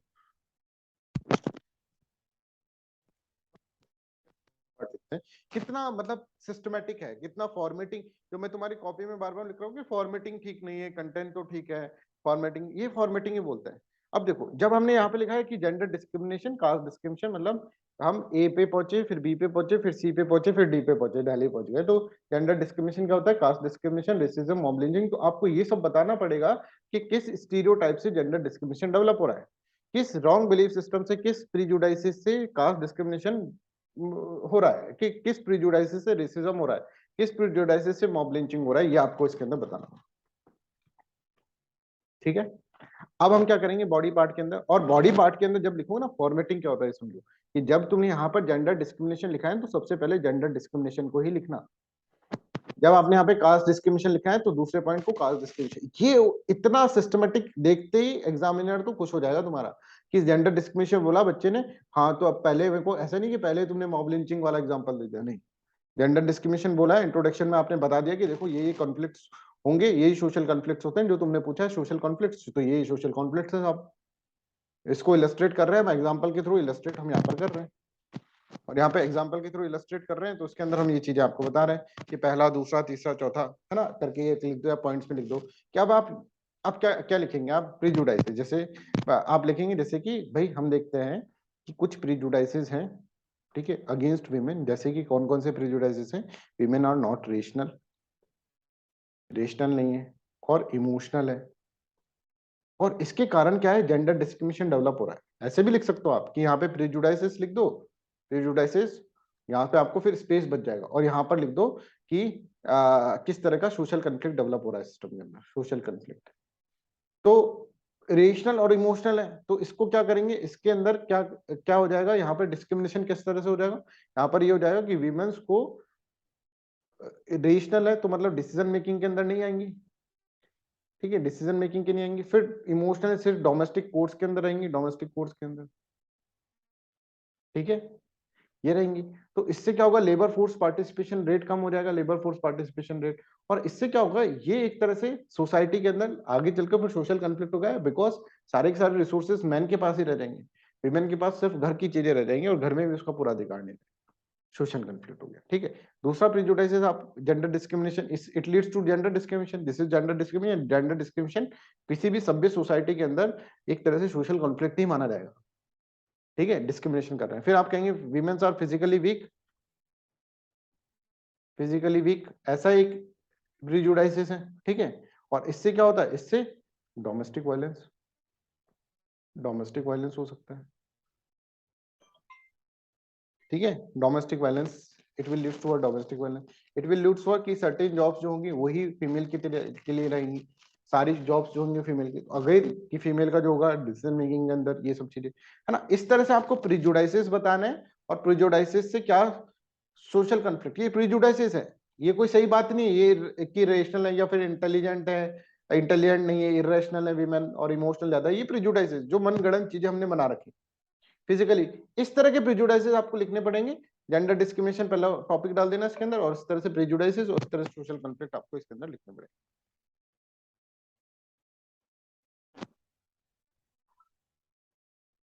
ठीक बात है, इतना समझ में आ गया। फिर दूसरा आप लिखेंगे कि कास्ट डिस्क्रिमिनेशन, कास्ट डिस्क्रिमिनेशन में एक प्रेजुडिस है कि लोअर कास्ट जो बाय बर्थ दलित फैमिलीज के अंदर पैदा होते हैं वो इंफीरियर है, ठीक है, और जो दलित हैं वो इंफीरियर है, लोअर कास्ट वाले जो है, दलित मत लिखना, और दलित मत लिखना, दलित तो बोलने में आ जाता है बस, है ना, लोअर कास्ट वाले जो इंफीरियर है और अपर कास्ट वाले सुपीरियर है। और इससे क्या होता है, इससे क्या होता है कि कास्ट, इससे जो होता है वो क्या लीड्स होता है, untouchability, untouchability, social boycott, caste wars, बिल्कुल टू द पॉइंट कि भाई ये देखो ये रहा प्रेजुडिस, ये रहा सोशल कॉन्फ्लिक्ट, ये रहा प्रेजुडिस क्या है कि इंफीरियर है, ये रहा सोशल कॉन्फ्लिक्ट, और ये हम देख रहे हैं आप इसके अंदर एग्जांपल दे दें कि दलित जो होता है उसको घोड़ी पे नहीं चढ़ने दिया जाता है, मारा जाता है, समझ में आ रहा है? ये सब चीजें बॉयकॉट कर दिया जाता है, ये एग्जांपल दे। Current present conflict present context के अंदर ये चीज बता। तीसरा पॉइंट आप जो लिख सकते हैं वो लिख सकते हैं रेसिज्म वाला, है ना, कि व्हाइट रेस और जो व्हाइट रेस अपने आप को सुपीरियर मानते हैं, व्हाइट कलर वाले लोग अपने आप को सुपीरियर मानते हैं, और यहाँ पर अपने अपने ब्लैक लाइफ मैटर, ये देखा था ब्लैक लाइफ मैटर, सबको समझ में आता है लाइफ मैटर्स, ये क्या है मूवमेंट Yes, चला sir. था यूएसए के अंदर, ये प्रेजेंट है, समझ में आ रहा है? ये सोशल कॉन्फ्लिक्ट्स है। तो हमने इंट्रोडक्शन जब हमने ऐसे लिखा कि प्रेजुडिस और नेगेटिव एटीट्यूड और जेंडर डिस्क्रिमिनेशन पे cast discrimination racism mob lynching वाले इवेंट्स हो रहे हैं, ठीक है, क्योंकि एक कम्युनिटी, अब ऐसे मत लिखना हिंदू मुस्लिम मत कर देना, देखो कॉपी के अंदर, है ना, हिंदू मुस्लिम करना कॉपी के अंदर अलाउ नहीं है ना, क्या क्या लिखोगे, अच्छा वो तो मीडिया है, हिंदू मुस्लिम करना अलाउ नहीं, क्या लिखोगे, ये एक कम्युनिटी के प्रति कुछ स्टीरियोटाइप्स हैं, ठीक है, रॉन्ग बिलीफ सिस्टम है, उसके कारण क्या हो रहा है, उसके कारण कि सोसाइटी के अंदर उस कम्युनिटी के प्रति क्या हो रहा है, डेवलप हो रहा है, नेगेटिविटी डेवलप हो रही है, और that leads toward the mob lynching. अब इसमें ये मत लिख देना कि गाय हमारी माता है, ये हमारा एक बिलीफ सिस्टम है, ये स्टीरियोटाइप है, इस तरह की चीजें कुछ ऐसे, हमको इन कंट्रोवर्शियल चीजों में फंसना ही नहीं है, पूरी कहानी नहीं बनानी हमको, तो बस ये बताना है भैया देखो ये मॉब लिंचिंग हो गई प्रेजुडाइसेस के, एक पर्टिकुलर कम्युनिटी के प्रति प्रेजुडाइसेस होने से लोग वाग क्या करते हैं, उसको, उस कम्युनिटी को नेगेटिवली देखते हैं और उसको मॉब लिंचिंग हो जाता है कभी कभार।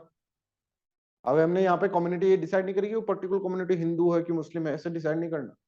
बी इम्पार्शियल, ठीक है, इम्पार्शियलिटी झलकनी चाहिए आंसर के अंदर। इम्पार्शियलिटी जब ही झलकेगी जब तुम ये रिलीजन इन सब से ऊपर उठकर बात करो। अगर क्वेश्चन आता है तो लिखो कि रीजनलिज्म पे क्वेश्चन आ जाता है, जब तो आपको लिखा होगा। सन ऑफ सॉइल कॉन्सेप्ट आ जाता है तो वो आपको लिखना पड़ेगा उसके लिए, समझ में आ रहा है? पर इस वक्त आपको इस तरह से करना है, जबरदस्ती आप इंट्रोड्यूस ना करें, ठीक है। जैसे कई स्टूडेंट्स ने लिखा है काऊ वाली स्टोरी लिख दी, ठीक है, डोंट राइट दिस वन कि काऊ के कारण मॉब लिंचिंग हो रही। काऊ एक रिलीजियस सेंटीमेंट है। देखो अगर क्यों क्यों हम बोल रहे हैं इसके अंदर प्रेजुडाइज क्या बताओगे तुम, अगर इस स्टोरी में प्रेजुडाइज क्या बताओगे कि काऊ को सीक्रेट एनिमल समझते हैं, ये कोई प्रेजुडाइज थोड़ा ना हो, ये तो बिलीफ हो गया, ये कोई इरेशनल चीज थोड़ा ना हुआ, ये तो एक फेथ हो गया, मैंने ये कोई इरेशनल चीज नहीं हुआ ना, काऊ को हम सीक्रेट एनिमल समझ रहे हैं, तो भाई एक आस्था हो गई है इसमें, ये कोई स्टीरियोटाइप थोड़ा ना हुआ। स्टीरियोटाइप ये है कि आप पर्टिकुलर कम्युनिटी को, ठीक है, के प्रति आपने प्रिजुडाइसेस एस्टेब्लिश कर रखे हैं, और उस कम्युनिटी को आप क्या कर रहे हैं, उस कम्युनिटी को आप नेगेटिव डायमेंशंस में देख रहे हैं सोसाइटी के अंदर, और उसके कारण क्या हो रहा है, उसके कारण कन्फ्लिक्ट हो रहा है। ये ठीक, उज्ज्वला समझ में आ रहा है? Yes sir.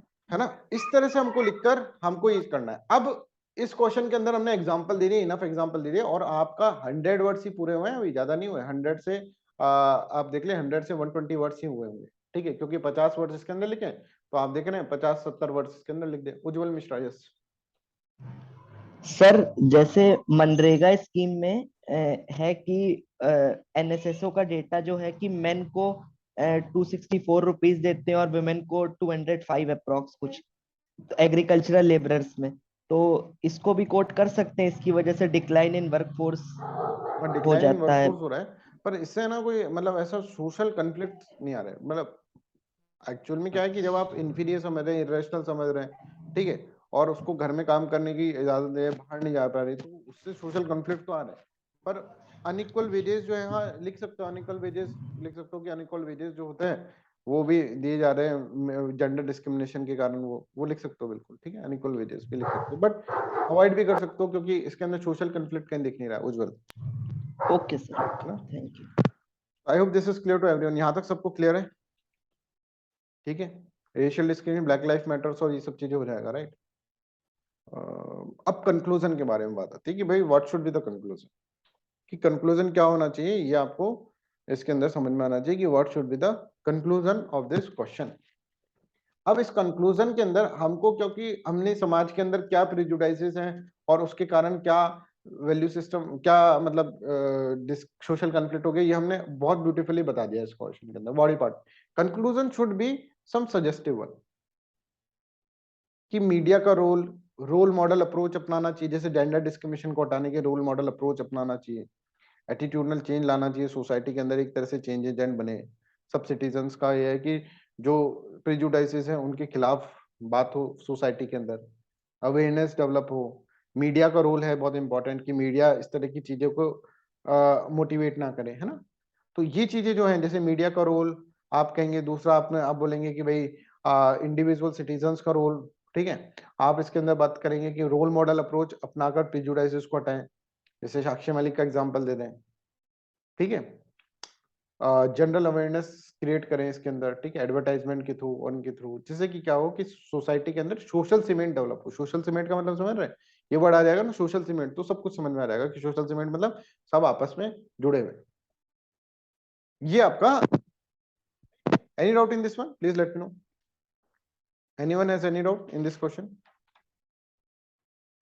ठीक है, सबको अपनी गलतियां समझ में आनी चाहिए, सबको अब पता होना चाहिए, हाँ सर ये वाली गलती हमारी हो गई थी, अब हम इसको नहीं करेंगे, राइट, इस चीज को नहीं करेंगे, इस गलती को हम नहीं करेंगे। ये आपको इसके अंदर, ये पेपर जो है ना, इस पेपर के अंदर मैंने सब चीजें कवर करने की कोशिश करी है आपका, कि हर क्वेश्चन ऐसा बनाया है कि हर क्वेश्चन के अंदर की किस जिस तरह क्वेश्चंस आते हैं ना, वो सारे क्वेश्चंस इसके अंदर कवर हो जाए, ये करें। जैसे ये है एक question, third question, if instead of insisting on the rights, rights के ऊपर इंसिस्ट करते हो, everybody everyone does his duty, there will immediately be rule of order establish among the mankind. Mahatma Gandhi, obviously this is a deontological aspect, ठीक है, यहां पर आप इसके अंदर देख रहे हैं, ठीक है। अभी इसके अंदर क्या है, bring out what this statement means to you in the present context. सबसे इंपॉर्टेंट चीज है कि आपसे पूछा जा रहा है, तो आपसे पूछा जा रहा है कि what this statement means to you, तो आपको अपने को समझकर आंसर लिखना है इसके अंदर, कि ये स्टेटमेंट से मैं ये समझा, आई अंडरस्टैंड दिस वन, ये इस तरह की लैंग्वेज आपकी आनी चाहिए। या आई की जगह अगर आप वी यूज करें तो ज्यादा अच्छा रहता है। हम ये समझे मतलब कि आप सब का एक तरह से कलेक्टिवली आप बोल रहे हैं कि हम ये समझे ये सब चीजें, राइट। तो यहाँ पर देखिए, इफ इंसिस्ट, इफ आपको पता चल गया सर ये महात्मा गांधी का वो वाला अप्रोच है डिओंटोलॉजी। अब डिओंटोलॉजी की तरफ जाओ, डिओंटोलॉजी की तरफ हमने कहा था duty means are important and are not important, और महात्मा गांधी का एक कोट भी हमारे पास है कि अगर सब कोई टेक केयर कर लेगा उनकी मीन्स को तो एंड अपने आप सही हो जाएंगे। ये सारा कंटेंट हमारे पास है। हमको सर ने एक एग्जांपल भी बताया था स्टेट और सिटीजन्स के बारे में, पर यहाँ पर प्रेजेंट कॉन्टेक्स्ट पूछा तो प्रेजेंट कॉन्टेक्स्ट के बारे में बात कर लेंगे। स्टेट और सिटीजन के कॉन्टेक्स्ट में बात करें तो ऑलवेज प्रेजेंट कॉन्टेक्स्ट रहता है, ठीक है। और राइट्स और ड्यूटीज वाला अप्रोच बनाए। और सर हमारे पास एक चीज और है, और हमें ना कंक्लूड क्या कर लेंगे इसके अंदर, हम कंक्लूड कर लेंगे कि हमारे कॉन्स्टिट्यूशन को लेकर आ जाएंगे। हमारे कॉन्स्टिट्यूशन में भी ये दे रखा है कि राइट्स हैं तुम्हारे पास तो ड्यूटीज भी हैं। मतलब ड्यूटीज मैंने बताया था मींस, है ना, एवरीवन हिज ड्यूटी, है ना। तो मींस अगर तुम्हारे पास राइट्स हैं तो ड्यूटीज भी है। Rights and duties of complementary nature, ये आपको इसके अंदर बताना है। तो आप लास्ट के अंदर जाकर कंक्लूजन में जाकर कॉन्स्टिट्यूशन को लेकर आ जाएंगे। कैसे, अभी अपन देखते हैं। अपन ने एक है ना भूमिका भी बनानी बहुत जरूरी होती है लिखने से पहले, दिमाग के अंदर ये भूमिका है, ये भी बनानी आपको जरूरी होती है। I hope this is clear. तो लेट्स अंडरस्टैंड कि इसको किस तरह से लिखेंगे। तो देखेंगे बाय दिस स्टेटमेंट, है ना, ये सबको समझ में आ गया, स्टेटमेंट सबको समझ में आ गया। Any doubt in the statement please ask me. Instead of insisting on right everyone does his duty, अगर अपने ड्यूटीज के ऊपर फोकस करें, है ना, राइट्स के ऊपर, will immediately be the rule of order, rule of order अपने आप बन जाएगा। हमको क्या चाहिए, हमको राइट ही राइट चाहिए, हमको ड्यूटी का मतलब ही नहीं है। ड्यूटी आते हमारे क्या होते हैं, प्राण सूखने लगते हैं, यार ड्यूटी तो सर नहीं कर पाएंगे साहब, राइट राइट दे तो ऐसा तो हो नहीं सकता। हमने देखा था rights and duties are complementary. तो ऐसे लिखो, बाय दिस स्टेटमेंट, इस स्टेटमेंट से महात्मा गांधी क्या सोच रहे हैं, Mahatma Gandhi means that rights and duties are in its nature, कि राइट और ड्यूटी दोनों साथ साथ में चलती हैं, ठीक है ना। ये है ना, तो ये लिखो बाय दिस स्टेटमेंट, आप ये समझो by this statement Mahatma Gandhi, क्योंकि महात्मा गांधी का statement, Mahatma Gandhi means that, Mahatma Gandhi इस तरह से समझते हैं, means that rights and duties are complementary in its nature, complementary are complementary, ऐसे लिख दो। इफ वी, आगे लिखो इसी चीज को समझाते हुए, है ना, फिर हम बताएंगे अपना। If we focus on our duty, अगर हम फोकस करें हमारी ड्यूटी के ऊपर, ऑन आवर ड्यूटी, ठीक है, विदाउट एनी एक्सपेक्टेशंस, ठीक है, बिना एक्सपेक्टेशन के, एक्सपेक्टेशंस ऑफ एंड रिजल्ट, और इसी चीज को हम क्या बोलते हैं, इसी चीज को तो हम निष्काम कर्म बोलते हैं, निष्काम कर्म, निष्काम कर्म। Of end result, then automatically क्या हो जाएगा, चीजें सब कुछ समझ में आ जाएगी ऑटोमेटिकली। अगर हम देखेंगे आवर राइट्स गेट सिक्योर, हमारे राइट्स जो होंगे, our rights get secure, right secure हो जाएंगे सबके rights. Our rights get secure, सबके, सबको लेकर चल रहे हैं हम, आवर राइट्स गेट सिक्योर, हमारे राइट्स सिक्योर होंगे, एंड इस कारण से सोशल ऑर्डर बन जाएगा। Social order will be maintained in the society, will be maintained in the society.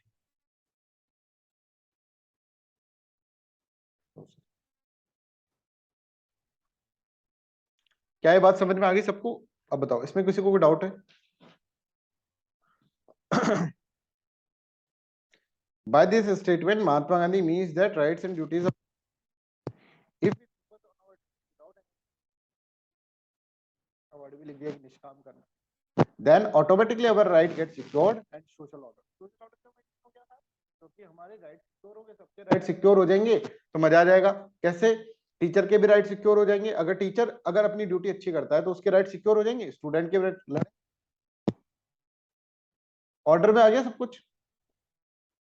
Voice lag कर रही है क्या बच्चों? Please let me know. Yes sir. एक सेकंड।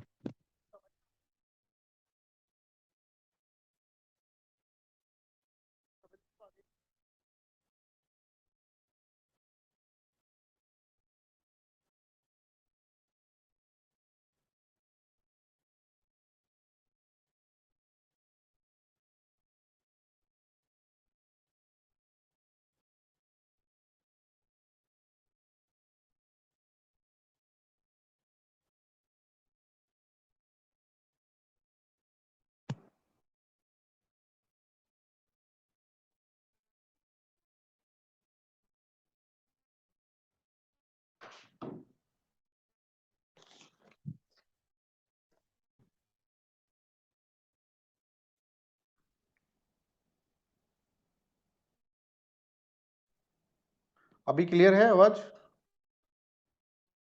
Yes sir. क्लियर है सर। Okay. तो ये थर्ड क्वेश्चन सबको समझ में आ गया? Should I repeat it again और everything is okay? Introduction okay sir. Sir conclusion sir please. हाँ, तो ये समझ में आ गया आपको? ये समझ में आ गया इसमें अपन ने क्या लिखा? By this statement Mahatma Gandhi means that कि rights and duties are complementary and if we focus on our duty without any expectation, bracket में निष्काम कर्म, ठीक है, then automatically our rights get secure, और राइट सिक्योर हो जाओगे तो क्या हो जाएगा, हमारा राइट सिक्योर होने के बाद हमारा जो हो जाएगा, हमारा सोसाइटी के अंदर सोशल ऑर्डर मेंटेन हो जाएगा। ठीक है, अब ये हो गया अपना, ये इंट्रोडक्शन पार्ट हो गया। This is known as what? This is known as introduction. साहब इंट्रोडक्शन हमने कर दिया है, ठीक है। अब बॉडी पार्ट अपन को लिखना है, बॉडी पार्ट लिखना है। बॉडी पार्ट में आप एग्जांपल्स दे सकते हैं। प्रेजेंट एग्जांपल देखो, अब अगर आप ड्यूटी फुलफिल नहीं करोगे तो आपके राइट्स फुलफिल नहीं होंगे। जैसे आप देखेंगे कोई भी एग्जांपल उठाकर देख लो, ठीक है, प्रेजेंट के अंदर, जैसे कि फार्म बिल्स हैं, ठीक है, कि सरकार अगर अपनी ड्यूटी फुलफिल नहीं कर रही है तो लोग उसका ओबीडियंस करना भी छोड़ दिए, ठीक है। जैसे हमने क्या करा है ना, सोसाइटी अगर मान लीजिए ऐसा कहते हैं कि भाई अगर मान लीजिए क्या हो रहा है कि प्रेजेंट कॉन्टेक्स्ट के अंदर बात करना ना, कि this statement means to you कि अगर आप करप्शन करेंगे तो आपके राइट्स जो होंगे वो वायलेट हो जाएंगे, सोशल ऑर्डर मेंटेन नहीं हो पाएगा। अगर आप ड्यूटी अपनी सही से फुलफिल नहीं करेंगे, करप्शन करेंगे, आप देखते हैं बहुत सारा करप्शन हो रहा है, तो उससे सोशल ऑर्डर मेंटेन नहीं हो पा रहा है। Sir tax evasion. बिल्कुल, टैक्स इवेजन भी कर सकते हैं कि टैक्स इवेड करेंगे तो क्या हो जाएगा, तो फिर सोशल ऑर्डर मेंटेन नहीं हो पाएगा। क्यों नहीं मेंटेन हो पाएगा? क्योंकि गवर्नमेंट अपनी सर्विसेज प्रोवाइड नहीं कर पाएगी। गवर्नमेंट अपनी सर्विसेज प्रोवाइड नहीं कर पाएगी तो टैक्स इवेजन भी बहुत हो रहा है। इसके अंदर ये एग्जांपल भी दे सकते हैं कि भाई अगर गवर्नमेंट जो है कि इकोनॉमी को कंट्रोल नहीं कर पा रही है तो गवर्नमेंट के ऊपर से ट्रस्ट लोगों का जाता रहेगा, और जब म्यूचुअल ट्रस्ट नहीं रहेगा तो ऑब्वियसली गवर्नमेंट अपनी ड्यूटी फुलफिल नहीं कर पा रही। इस तरह गवर्नमेंट के अगर सारे करप्ट है ऑफिसर्स तो हमारा ट्रस्ट जाता रहेगा, और उससे क्या हो रहेगा, उसकी सब चीजें हो जाएगी। टीचर का एग्जांपल दे सकते हैं, स्टूडेंट का एग्जांपल दे सकते हैं, कितने एग्जांपल भरे पड़े हैं राइट्स एंड ड्यूटीज के, तो वो सारे के सारे एग्जांपल्स आप इसके अंदर लिख सकते हैं आराम से, है ना, एग्जांपल के फॉर्मेट के अंदर आप लिख सकते हैं। और फिर लास्ट के अंदर कंक्लूजन कैसे करना है? कंक्लूजन कैसे करना है कि thus we understand that कि mere rights are not important, duties are also important. For example, in our constitution also, if there is certain fundamental rights given to us, then certain duties is also mentioned, ठीक है, और certain restrictions क्या है, duties है, that we need to be fulfilled, और if we do not fulfil our duty and enjoy our right, then social order will not be maintain in the system. क्या हम अपनी ड्यूटी को तो fulfil नहीं कर रहे हैं, अपन एंजॉय कर रहे हैं राइट्स को, तो है ना। और इस तरह से हमको फिर लास्ट में इसमें इस तरह से लिख दो कि हमको अपनी ड्यूटी फुलफिल करनी चाहिए, और जिससे कि क्या होगा, पीस कॉर्पोरेशन बना रहेगा, सोशल सीमेंट डेवलप होगा सोसाइटी के अंदर, सोसाइटी डेवलप करेगी, पीस हार्मनी बनी रहेगी, बस दैट्स ऑल। पर इसके अंदर आपको क्या करना पड़ेगा, आपको ये बताना पड़ेगा कि ये सब चीजें आपको बतानी पड़ेंगी, एग्जांपल्स देके ये सब चीजें करके बहुत अच्छा आंसर इसके अंदर आप लिख सकते हो, डियोंटोलॉजिकल एस्पेक्ट ऑफ लिख सकते हो। ठीक है, जब आप कांट पढ़ लोगे तो कांट भी इसके अंदर, कैटेगोरिकल इंपेरेटिव्स ऑफ कांट भी इसके अंदर इंक्लूड अपन कर सकते हैं। ठीक है, तो I hope this is also clear to everyone, ये क्वेश्चन भी सबको क्लियर है ना। अब फिर लिख रखा है define following with suitable examples applied ethics, इसके अंदर तो आपको सिर्फ डेफिनेशन लिखनी है, अप्लाइड एथिक्स की डेफिनेशन लिखो, अप्लाइड एथिक्स की कि कंट्रोवर्शियल होता है इसके अंदर, और एप्लीकेशन बेस्ड एथिक्स है, ठीक है। और उसके अंदर कोई भी एक एग्जांपल, जैसे यूथेनेशिया लेकर ब्रांचेस आप लिखो, पर कोई भी एक एग्जांपल लिखो, डिटेल के अंदर उसको अंडरस्टैंड करवा दो कि इसके अंदर क्या कंट्रोवर्सी है, क्या कंट्रोवर्सी है, और उसका किस तरह से हमको हमारी जैसे कंट्री के अंदर, जैसे यूथेनेशिया लेकर कर दो, यूथेनेशिया के अंदर क्या कंट्रोवर्सी बताओ कि भाई ये कंट्रोवर्सी है, और फिर हम एप्लीकेशन बेस्ड एथिक्स है तो हम उसको इस तरह से उसको लेकर जा सकते हैं, इस एथिक्स के अंदर हम जैसे पैसिव यूथेनेशिया को अलाउ करके इस तरह से हम इसको लेकर जा सकते हैं। तो ये आपको अप्लाइड एथिक्स के बारे में लिखना है। जैसे अबॉर्शन के बारे में लिख दो, अबॉर्शन के बारे में one section of the society believe that abortion is just like a murder, ठीक है ना, किलिंग ऑफ समवन, राइट। और दूसरा सेक्शन ऑफ सोसाइटी कहता है कि भाई it is the freedom of women, freedom on her body, ये सब चीजें होता है, तो वो अप्लाइड एथिक्स के अंदर आ जाएगा, ठीक है। फिर इस तरह से अप्लाइड एथिक्स के अंदर आप लिख सकते हैं। वर्च्यू एथिक्स के अंदर आप लिख सकते हैं कि this is person based ethics rather action based ethics, ठीक है। और फिर इसको क्या करो, इसको पहले डेफिनेशन अच्छे से लिख दो भाई, पहले डेफिनेशन लिख दो, आप अगले लाइन के अंदर युधिष्ठिर वाली स्टोरी ना लिखें, डेफिनेशन लिखें। बिल्कुल कर सकते हैं, अरुणा शॉनबाग केस लिखोगे उसके बारे में लिखना ही चाहिए, अरुणा शॉनबाग केस के अंदर उस वर्डिक्ट के बारे में लिखना ही चाहिए। अब मेरी बात एक बार ध्यान से सुनो, अप्लाइड एथिक्स पहले है ना, ऐसा मत करा करो कि आप एक लाइन लिखे फिर डेफिनेशन फिर एग्जांपल दे दिए, फिर एक लाइन लिखे फिर एग्जांपल। पहले अप्लाइड एथिक्स को भाई एक्सप्लेन करो, पहले वर्च्यू एथिक्स को एक्सप्लेन कर दो, डेफिनेशन लिख दो अच्छे से जो लिखवाई है कॉपी के अंदर, और फिर उसको जब एक्सप्लेन कर रहे हो है ना, जब उस चीज को एक्सप्लेन कर रहे हो एग्जांपल के थ्रू, आप उसको क्रिटिसिज्म कर रहे हो, तो आप बताओ युधिष्ठिर वाली स्टोरी लिख के छोड़ने से कुछ नहीं होगा, उसके अंदर ये लिखना पड़ेगा कि द्रोणाचार्य जो थे वो बिलीव करते थे कि युधिष्ठिर जो है वर्चुअस पर्सन है, बट युधिष्ठिर ने बिलाइड करा किसको, द्रोणाचार्य को, और इसलिए वर्च्यू एथिक्स, हम वर्च्यू एथिक्स के ऊपर, वर्च्यू एथिक्स समटाइम क्या हो जाता है, डिसेप्टिव हो जाता है, वर्च्यू एथिक्स समटाइम डिसेप्टिव हो जाता है। अब जब प्लेटो का एग्जांपल दे रहे हो तो ऐसे नहीं प्लेटो की लगे थ्योरी लिखनी पूरी की, ऐसे लिख दो Plato also believe that a man should work according to, जैसे कि अगर एक पर्सन के अंदर वर्च्यू है तो उसको ठीक होना चाहिए, बस इतना लिख दो। ऐसा नहीं कि भाई प्लेटो ने बोला 3 वर्च्यू होते हैं, अगर उसके अंदर डोमिनेटिंग ट्रेट ये वाला होता है तो ये भाई, ये कितने नंबर का क्वेश्चन है, ये ज्यादा से ज्यादा कितने का नंबर, 6 नंबर का क्वेश्चन है, 6 नंबर का क्वेश्चन है ये दोनों, ठीक है। तो उसमें द्रोणाचार्य की स्टोरी वो प्लेटो के ऊपर कभी डायरेक्टली क्वेश्चन आ रहा है तो प्लेटो के ऊपर क्वेश्चन आप अटेम्प्ट कर लें, इसलिए वो चीज लिखाई गई है ना। ऐसे जो क्वेश्चन होता है डिफाइन, इसके अंदर बस आपको बस ये समझा देना है कि भाई अप्लाइड एथिक्स क्या है, एग्जांपल से एक समझा दिया आपको, ठीक है, इतना ही तुम्हारे पास स्पेस होगा उस वक्त। वर्च्यू एथिक्स क्या है कि हाँ भाई वर्च्यू एथिक्स नाम की इसने चीज पढ़ रखी है, इसने एग्जांपल समझा दिए, क्रिटिसिज्म लिख दिया इसने वर्च्यू एथिक्स की और एग्जांपल समझा दिया। पर डोंट, मतलब ये आप ऐसा ना करें कि बस आप एग्जांपल लिख रहे हैं पर उसको समझाएं, उसकी बेसिस पे समझाएं, है ना। सिर्फ एग्जाम जो स्टोरी लिखी है आपने उसके बेसिस पे आप समझाएं। जैसे आपने एडिसन की स्टोरी सुनी तो उसके बेसिस पे आप बताएं कि उसके अंदर वैल्यू सिस्टम डेवलप हुआ सेल्फ कॉन्फिडेंस का। तो स्टोरी लिखकर आप उसका एक स्टोरी को लिखें इस तरह से फॉर्मेटिंग करें उसकी कि आप इससे वर्च्यू एथिक्स को समझा गए, कि सिर्फ आपका स्टोरी पढ़ने से भी उसको समझ में आ जाएगा कि वर्च्यू एथिक्स क्या है, कि द्रोणाचार्य ने बिलीव करा कि ये वर्चुअस पर्सन है तो अच्छा ही काम करेगा, उन्होंने Dronacharya followed the approach of virtue ethics, और द्रोणाचार्य बिलीव दैट कि युधिष्ठिर जो है पर युधिष्ठिर ने उनको belied his expectations, so sometimes virtue ethics are what, deceptive in its nature. ठीक बात समझ में आ रहा है सबको, है ना। तो थोड़ी थोड़ी चीजें है ना, कुछ कुछ चीजें आपको इम्प्रूवमेंट करनी पड़ेंगी, और इम्प्रूवमेंट करनी पड़ेंगी तो ये सब चीजें आपके होता रहेगा सीधे सीधे। सिंपल है भाई, आंसर राइटिंग कोई ऐसा रॉकेट साइंस नहीं है। बट सर जब लिखने पे आता है ना, जब रॉकेट साइंस बन जाता है, बिल्कुल सही बात। पर जब आप तुम प्रैक्टिस करोगे, 50 क्वेश्चन लिखवा दूंगा मैं तुमको, ठीक है, तब फिर क्या हो जाएगा, तब फिर तो वो भी एक वो बहुत सिंपल चीजों का। अभी जैसे पहली बार लिखा, तो पहली बार का अगर मैं मानूं, पहली बार के तुम्हारी क्वेश्चन कॉपीज है, सारी कॉपी बहुत अच्छी है मैं बोलूंगा। अभी तुम देख लो कि जो लास्ट में कॉपी लिखते हैं ना आंसर राइटिंग, उनकी कॉपी से मिला लो तो हो सकता है कुछ क्वेश्चन तुम उनसे अच्छे लिख दो, ठीक है, क्योंकि कंटेंट तुम्हारे पास है। ये समझो, कंटेंट का गेम है सारा, कंटेंट तुम्हारे पास है। तो अच्छा, ऐसा बात नहीं है कि अच्छा नहीं लिख रहे, बट ट्राई टू अंडरस्टैंड कि ये चीज भी अंडरस्टैंड करो कि हमको सबसे बेस्ट लिखना है, हमें सबसे बेस्ट लिखना होगा, तभी जाकर चीजें हमारे दिमाग के अंदर आएगी, ठीक है।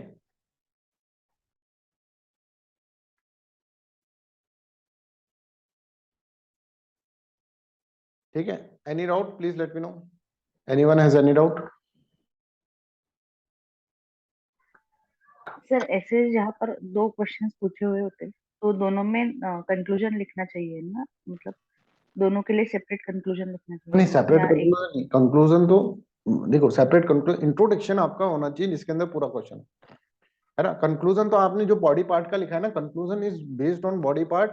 बॉडी पार्ट मतलब आपका कवर हो गया कि इसके अंदर आप कंक्लूड कर रहे हैं वो चीज को, है ना, पूरे क्वेश्चन को आप कंक्लूड कर रहे हैं, तो सेपरेट कंक्लूजन नहीं होगा।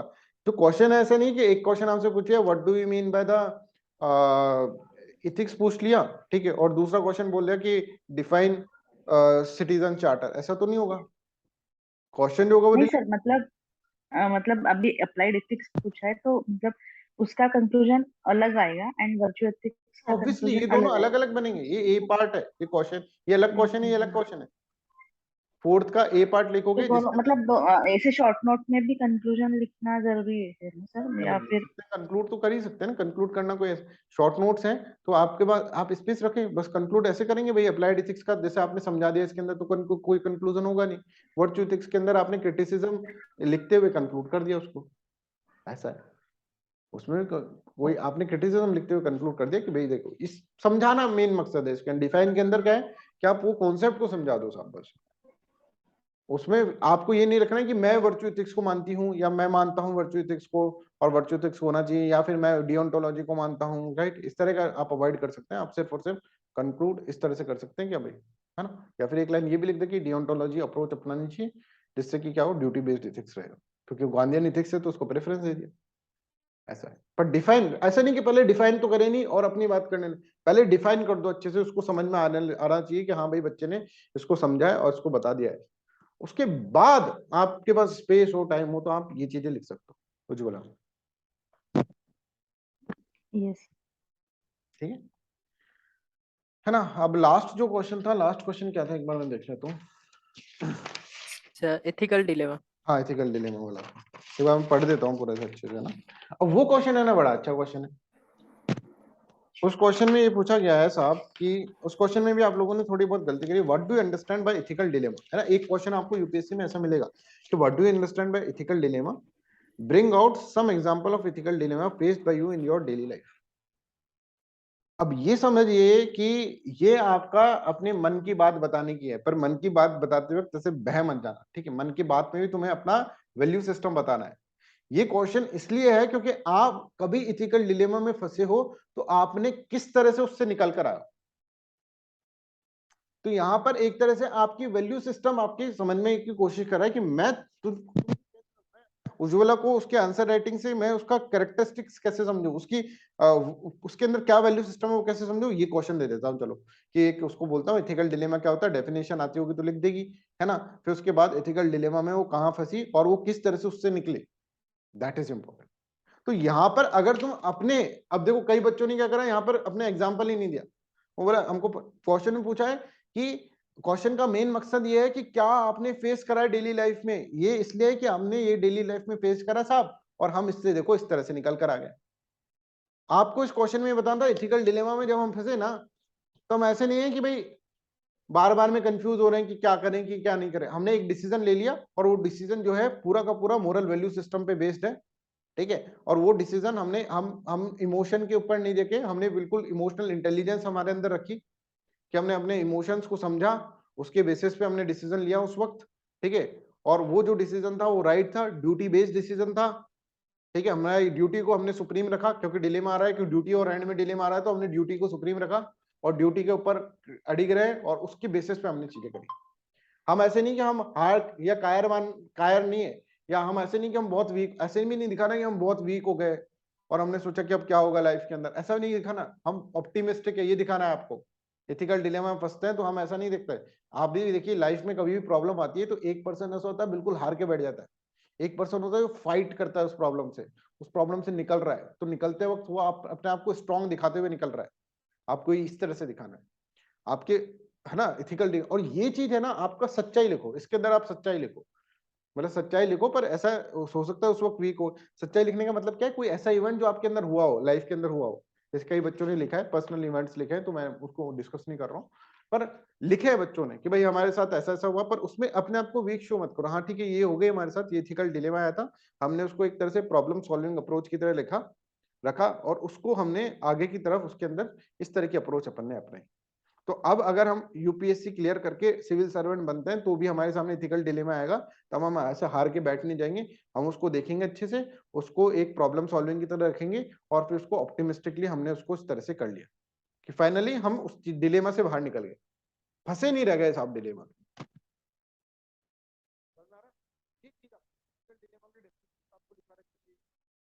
है ना कि भाई डिसीजन मेकिंग प्रॉब्लम होती है, decision making problem between two और मोर मॉरल इंपेरेटिव्स, इसके अंदर neither of which is unambiguously clear और एक्सेप्टेबल, ठीक है, प्रेफरेबल। बच्चों डेफिनेशन तो याद करनी पड़ेगी, और फिर हमारी फिर ऐसे लिखना है कि भाई कि ये हमारा ये होता है कि अब इसमें ये मत लिखने लग जाना कि भाई 3 चीजें होती है नॉर्मेटिव एथिक्स के अंदर, डिओन्टोलॉजी होती है, ये होती है, ये होती है, और उसको एक्सप्लेन करने लगा हूं, गलत हो गया। अपने लाइफ के एक्सपीरियंस को करो, उसके बेसिस पे बताओ डिओन्टोलॉजी कि हमने देखो यहाँ पे ड्यूटी बेस्ड एथिक्स हमने फॉलो करा, हमने हमारी ड्यूटी को सुप्रीम माना, उसके बेसिस पे। अब यहाँ पर अगर तुम वो चीज लिख दोगे तो गलत चला गया। वो डिओन्टोलॉजी लिख रहे हैं, ये सब चीजें लिख रहे हैं, एथिकल डिलेमा को कैसे सॉल्व करा जाए, ये तो ना पूछा, आपसे पूछा गया एथिकल डिलेमा क्या, उस चीज को लिखो तो सही। डिओन्टोलॉजी को आपको लिखना तो पड़ेगा, पर कैसे लिखोगे, आप अपना एग्जाम्पल देते हुए लिखोगे, सो सिंपल। विशु समझ में आ रहा है? Yes sir. जैसे आप इसके अंदर आपने ऐसे करा है कि आपने कह दिया कि एक सेकंड,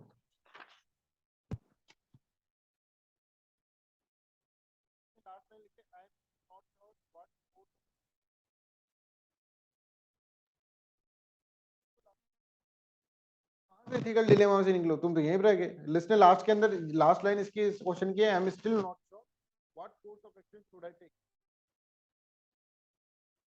समझ में आया? तो नो वॉइस।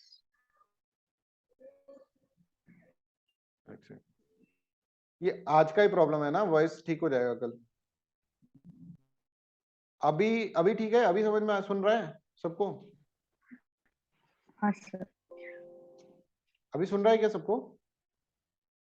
यस सही सर। सही सर। ओके। तो जैसे विशु ने लास्ट लाइन ऐसे लिखी है इस क्वेश्चन के ना, एथिकल, मतलब हमको ये समझाना है कि एथिकल डिलेमा से हम बाहर निकल गए साहब, हम एथिकल डिलेमा से बाहर निकल गए, देखो हम कितने सही हैं कि एथिकल डिलेमा से हम बाहर निकल गए। तो अब ऐसे जैसे इसने लास्ट लाइन लिखी, I am still not sure what course of action should I take, तो इसमें तो कहां तुम्हारा एथिकल डिलेमा खत्म हुआ विशु? समझ रही हो? तो मुझे लगा था एथिकल डिलेमा शो करना है, तो इसलिए मैंने वैसे इलस्ट्रेट किया। हाँ, यही तो, वो तुमको ये देख रहा है कि एथिकल डिलेमा तुम्हारे सामने आया, हमें को समझ में आ गया था, वो तुमने ऐसे ही समझाया एथिकल डिलेमा तक रखना है सर सर पे। नहीं, आपको ऑप्टिमिस्टिक अप्रोच बनाना है कि भाई हम हाँ। इससे ऐसे निकल कर आ गए बाहर, है ना विशु? Okay sir. हाँ यस बिल्कुल। सर। मैं तुमको मैं बता रहा हूँ। इंटरप्रिटेशन मेरी गलत हो गई नहीं, क्वेश्चन की। तुम्हारे जो आंसर राइटिंग में देख रहा था ना, तो मैंने देखा कि यहाँ पर ऐसे कैसे गलती, मैंने भी ये सोचा था, है ना, जब मैं कॉपी चेक यहाँ पर ये ऐसे कैसे रह गई, है ना, कि इसने सॉल्व क्यों नहीं करी प्रॉब्लम। फिर मेरे को समझ में आया इसने शायद एथिकल डिलेमा तक ही रखा अपने आंसर, है ना विशु? यस सर, यही हाँ, कंफ्यूजन वो थी। मेरे को समझ में आ रहा था जब मैं लिख रहा था ना, देख रहा था कॉपी, तब मेरे को समझ में आ रहा था। बट ये है कि इसके अंदर एथिकल डिलेमा आपने सॉल्व कर दिया, ऑप्टिमिस्टिकली आप लेकर चले गए।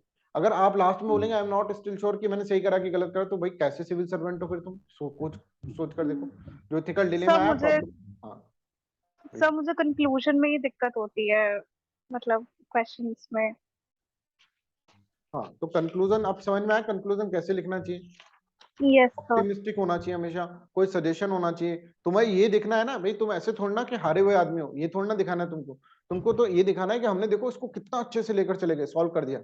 हम देखो तुमको सजेशन देते हैं, ये सजेशन देखो कि इनके अंदर सोशल अवेयरनेस जनरेट करो, प्रीजुडाइजेस के खिलाफ मीडिया कैंपेन चलाएं, ठीक है। मीडिया को इनके अंदर इनकलकेट नहीं करना चाहिए वैल्यू सिस्टम, मीडिया को उसका अपोज के अंदर बोलना चाहिए, एडवर्टाइजमेंट करे, गवर्नमेंट की ड्यूटी है कि सोशल सीमेंट डेवलप करे। ये सब चीजें आपने कहा। एज ए पर्सनल इंडिविजुअल की ड्यूटी है कि भाई वो अपने अंदर जो प्रेजुडाइस है उसको रेशनल थिंकिंग करे, ऑप्टिमिस्टिक थिंकिंग लाए, साइंटिफिक टेम्पर डेवलप करे अपने अंदर। ये सब चीजें वो अपन ने पॉजिटिव बोला है कि हम प्रेजुडाइसेस है एवरीवेयर, क्या करें, है प्रेजुडाइसेस, कॉन्फ्लिक्ट भी हो रहे हैं, पर हम तो समझ रहे हैं ना, हम तो क्या है, एक चेंज एजेंट है, हम तो कर देंगे चेंज जाकर, इस तरह से। ठीक है, क्लियर है? Yes sir. तो हमेशा कंक्लूजन में सबको कोई समस्या है कॉपी के अंदर, नो डाउट अबाउट दैट, पर हमको समस्या को सुधारना सीखना है। ठीक है, हमें समझना है कि हमें बहुत अच्छा हुआ कि हमें अपनी समस्या पहले ही उसके अंदर आंसर राइटिंग में मिल गई। ठीक है, अभी ये तो मैंने आपको ग्रुप डिस्कशन करा है, अभी मैं आपको पर्सनली कॉल करके भी चीजें समझाऊंगा। कुछ आपके ऐसे डाउट है जो आप पूछ नहीं पा रहे हैं, तो मैं आपको पर्सनली कॉल, वो चीजें अपन इसके अंदर समझेंगे। राइट, तब आपका एक बेस्ट आंसर राइटिंग कैसे हो वो आपके दिमाग में आएगा। हम कंक्लूजन करने में प्रॉब्लम हो रहे हैं, तो प्रॉब्लम हो रहा है उसको सॉल्व करने, हमें पता तो है ना कम से कम हमारी प्रॉब्लम। लोग तो हवा में, उनको पता ही नहीं है प्रॉब्लम, लिख ही नहीं रहा आंसर कि हम वहां पे देख लेंगे, एग्जाम के अंदर देख लेंगे, ऐसे थोड़े ना होता है बच्चों। कितने भी इंटेलिजेंट हो, प्रैक्टिस तो करनी पड़ेगी आपको। और हम बता रहे हैं कि इस पेपर के अंदर, इस वाले कोर्स के अंदर हम उनको बहुत सारे आंसर्स लिखवा देंगे, डोंट वरी। तो लास्ट के अंदर आप ये देखेंगे कि सर ये इथिक्स का पेपर तो हो ही गया, साथ के साथ हमारे जो और पेपर्स थे उसके अंदर भी आंसर राइटिंग में आ गई, ऐसा रहेगा। Sir yes Deepti. सर ये जितने भी एग्जाम होंगे आप एक चीज कर पाएंगे क्या, मतलब एक डेमो आंसर रख लेंगे क्या? जैसे बोला वो डेमो आंसर ही है, ठीक है, वो भी कर लेंगे, कोई दिक्कत नहीं। ये चीजें जो है वो लिख मतलब देंगे। राइटिंग करके खुद अगर रख लेंगे वो हमारे लिए मतलब शायद बेटर रहेगा आई थिंक। बिल्कुल कर देंगे दीप्ति, है ना, थोड़ा सा मुझे समझ चाहिए होगा, ठीक है, फिर मैं कर दूंगा इसको। हाँ सर, श्योर श्योर। है ना, लास्ट तक, मतलब कोर्स के लास्ट तक तुमको डेमो आंसर्स दे दूंगा। पर अपन अभी डेमो आंसर्स पे फोकस ना करके, मैं एक्चुअली डेमो आंसर लिखकर तुमको इसलिए नहीं दे रहा, एक इसके अंदर मतलब प्रॉब्लम आ जाती है, ये प्रॉब्लम आ जाती है, तुम स्टिक कर गए कि साहब यही है बेस्ट आंसर। ठीक है, नहीं, आपको अपना अपना हर आंसर के अंदर आपको अपना पर्सनालिटी दिखाना है कि दीप्ति का आंसर है ये आमिर का आंसर है, ये उज्ज्वला का आंसर है, उज्ज्वला की पर्सनालिटी है। ठीक है, तो उस चीज को, मैं इस चीज के थोड़ा सा खिलाफ रहता हूँ हमेशा कि भाई आपको लिखकर ना दे दूं मैं एक आंसर फिक्स ये है, नहीं, आप अपने आंसर लिखें, मैं आपको डायरेक्शन दूं तो वो ज्यादा बेटर रहेगा। फिर भी लास्ट में मैं दे दूंगा कि जिससे कि तुम लास्ट के अंदर मैं ये सर जब केस स्टडी वगैरह सॉल्व करेंगे तब थोड़ा हिंट्स वगैरह टाइप का। बिल्कुल बिल्कुल, केस तुम टेंशन ही मतलब इन सब चीजों की, है ना, तुम लास्ट के अंदर तुम एक परफेक्ट बीइंग बनकर जाओगे। ठीक है, परफेक्ट आंसर राइटिंग लिखने वाले आदमी बनकर जाओगे, डोंट वरी अबाउट दैट। ठीक, वो सब चीजें थैंक यू अपन सर। कर लेंगे। ठीक है, बट मेहनत तुम्हें करनी है बच्चों, रिवीजन तुम्हें करना है साहब, मैं रिवीजन करने नहीं बैठूंगा तुम्हारी जगह, समझो, रिवीजन तुम्हें करना है, सब कुछ तुम्हें करना है, ये समझो, दिस इज इम्पोर्टेंट। ठीक है, कि रिवीजन और ये सब चीजें आपको ही करनी है, ये सब चीजें आप नहीं करेंगे तो that will create a problem. ठीक है, so that's all for today's class, thank you so much and keep practising, ज्यादा से ज्यादा प्रैक्टिस करें। ठीक है, हमारा कोर्स बहुत अच्छे लेवल पर चल रहा है। ठीक है, और आपको चीजें भी समझ में आ रही है, कॉपी से ऐसा लग रहा है।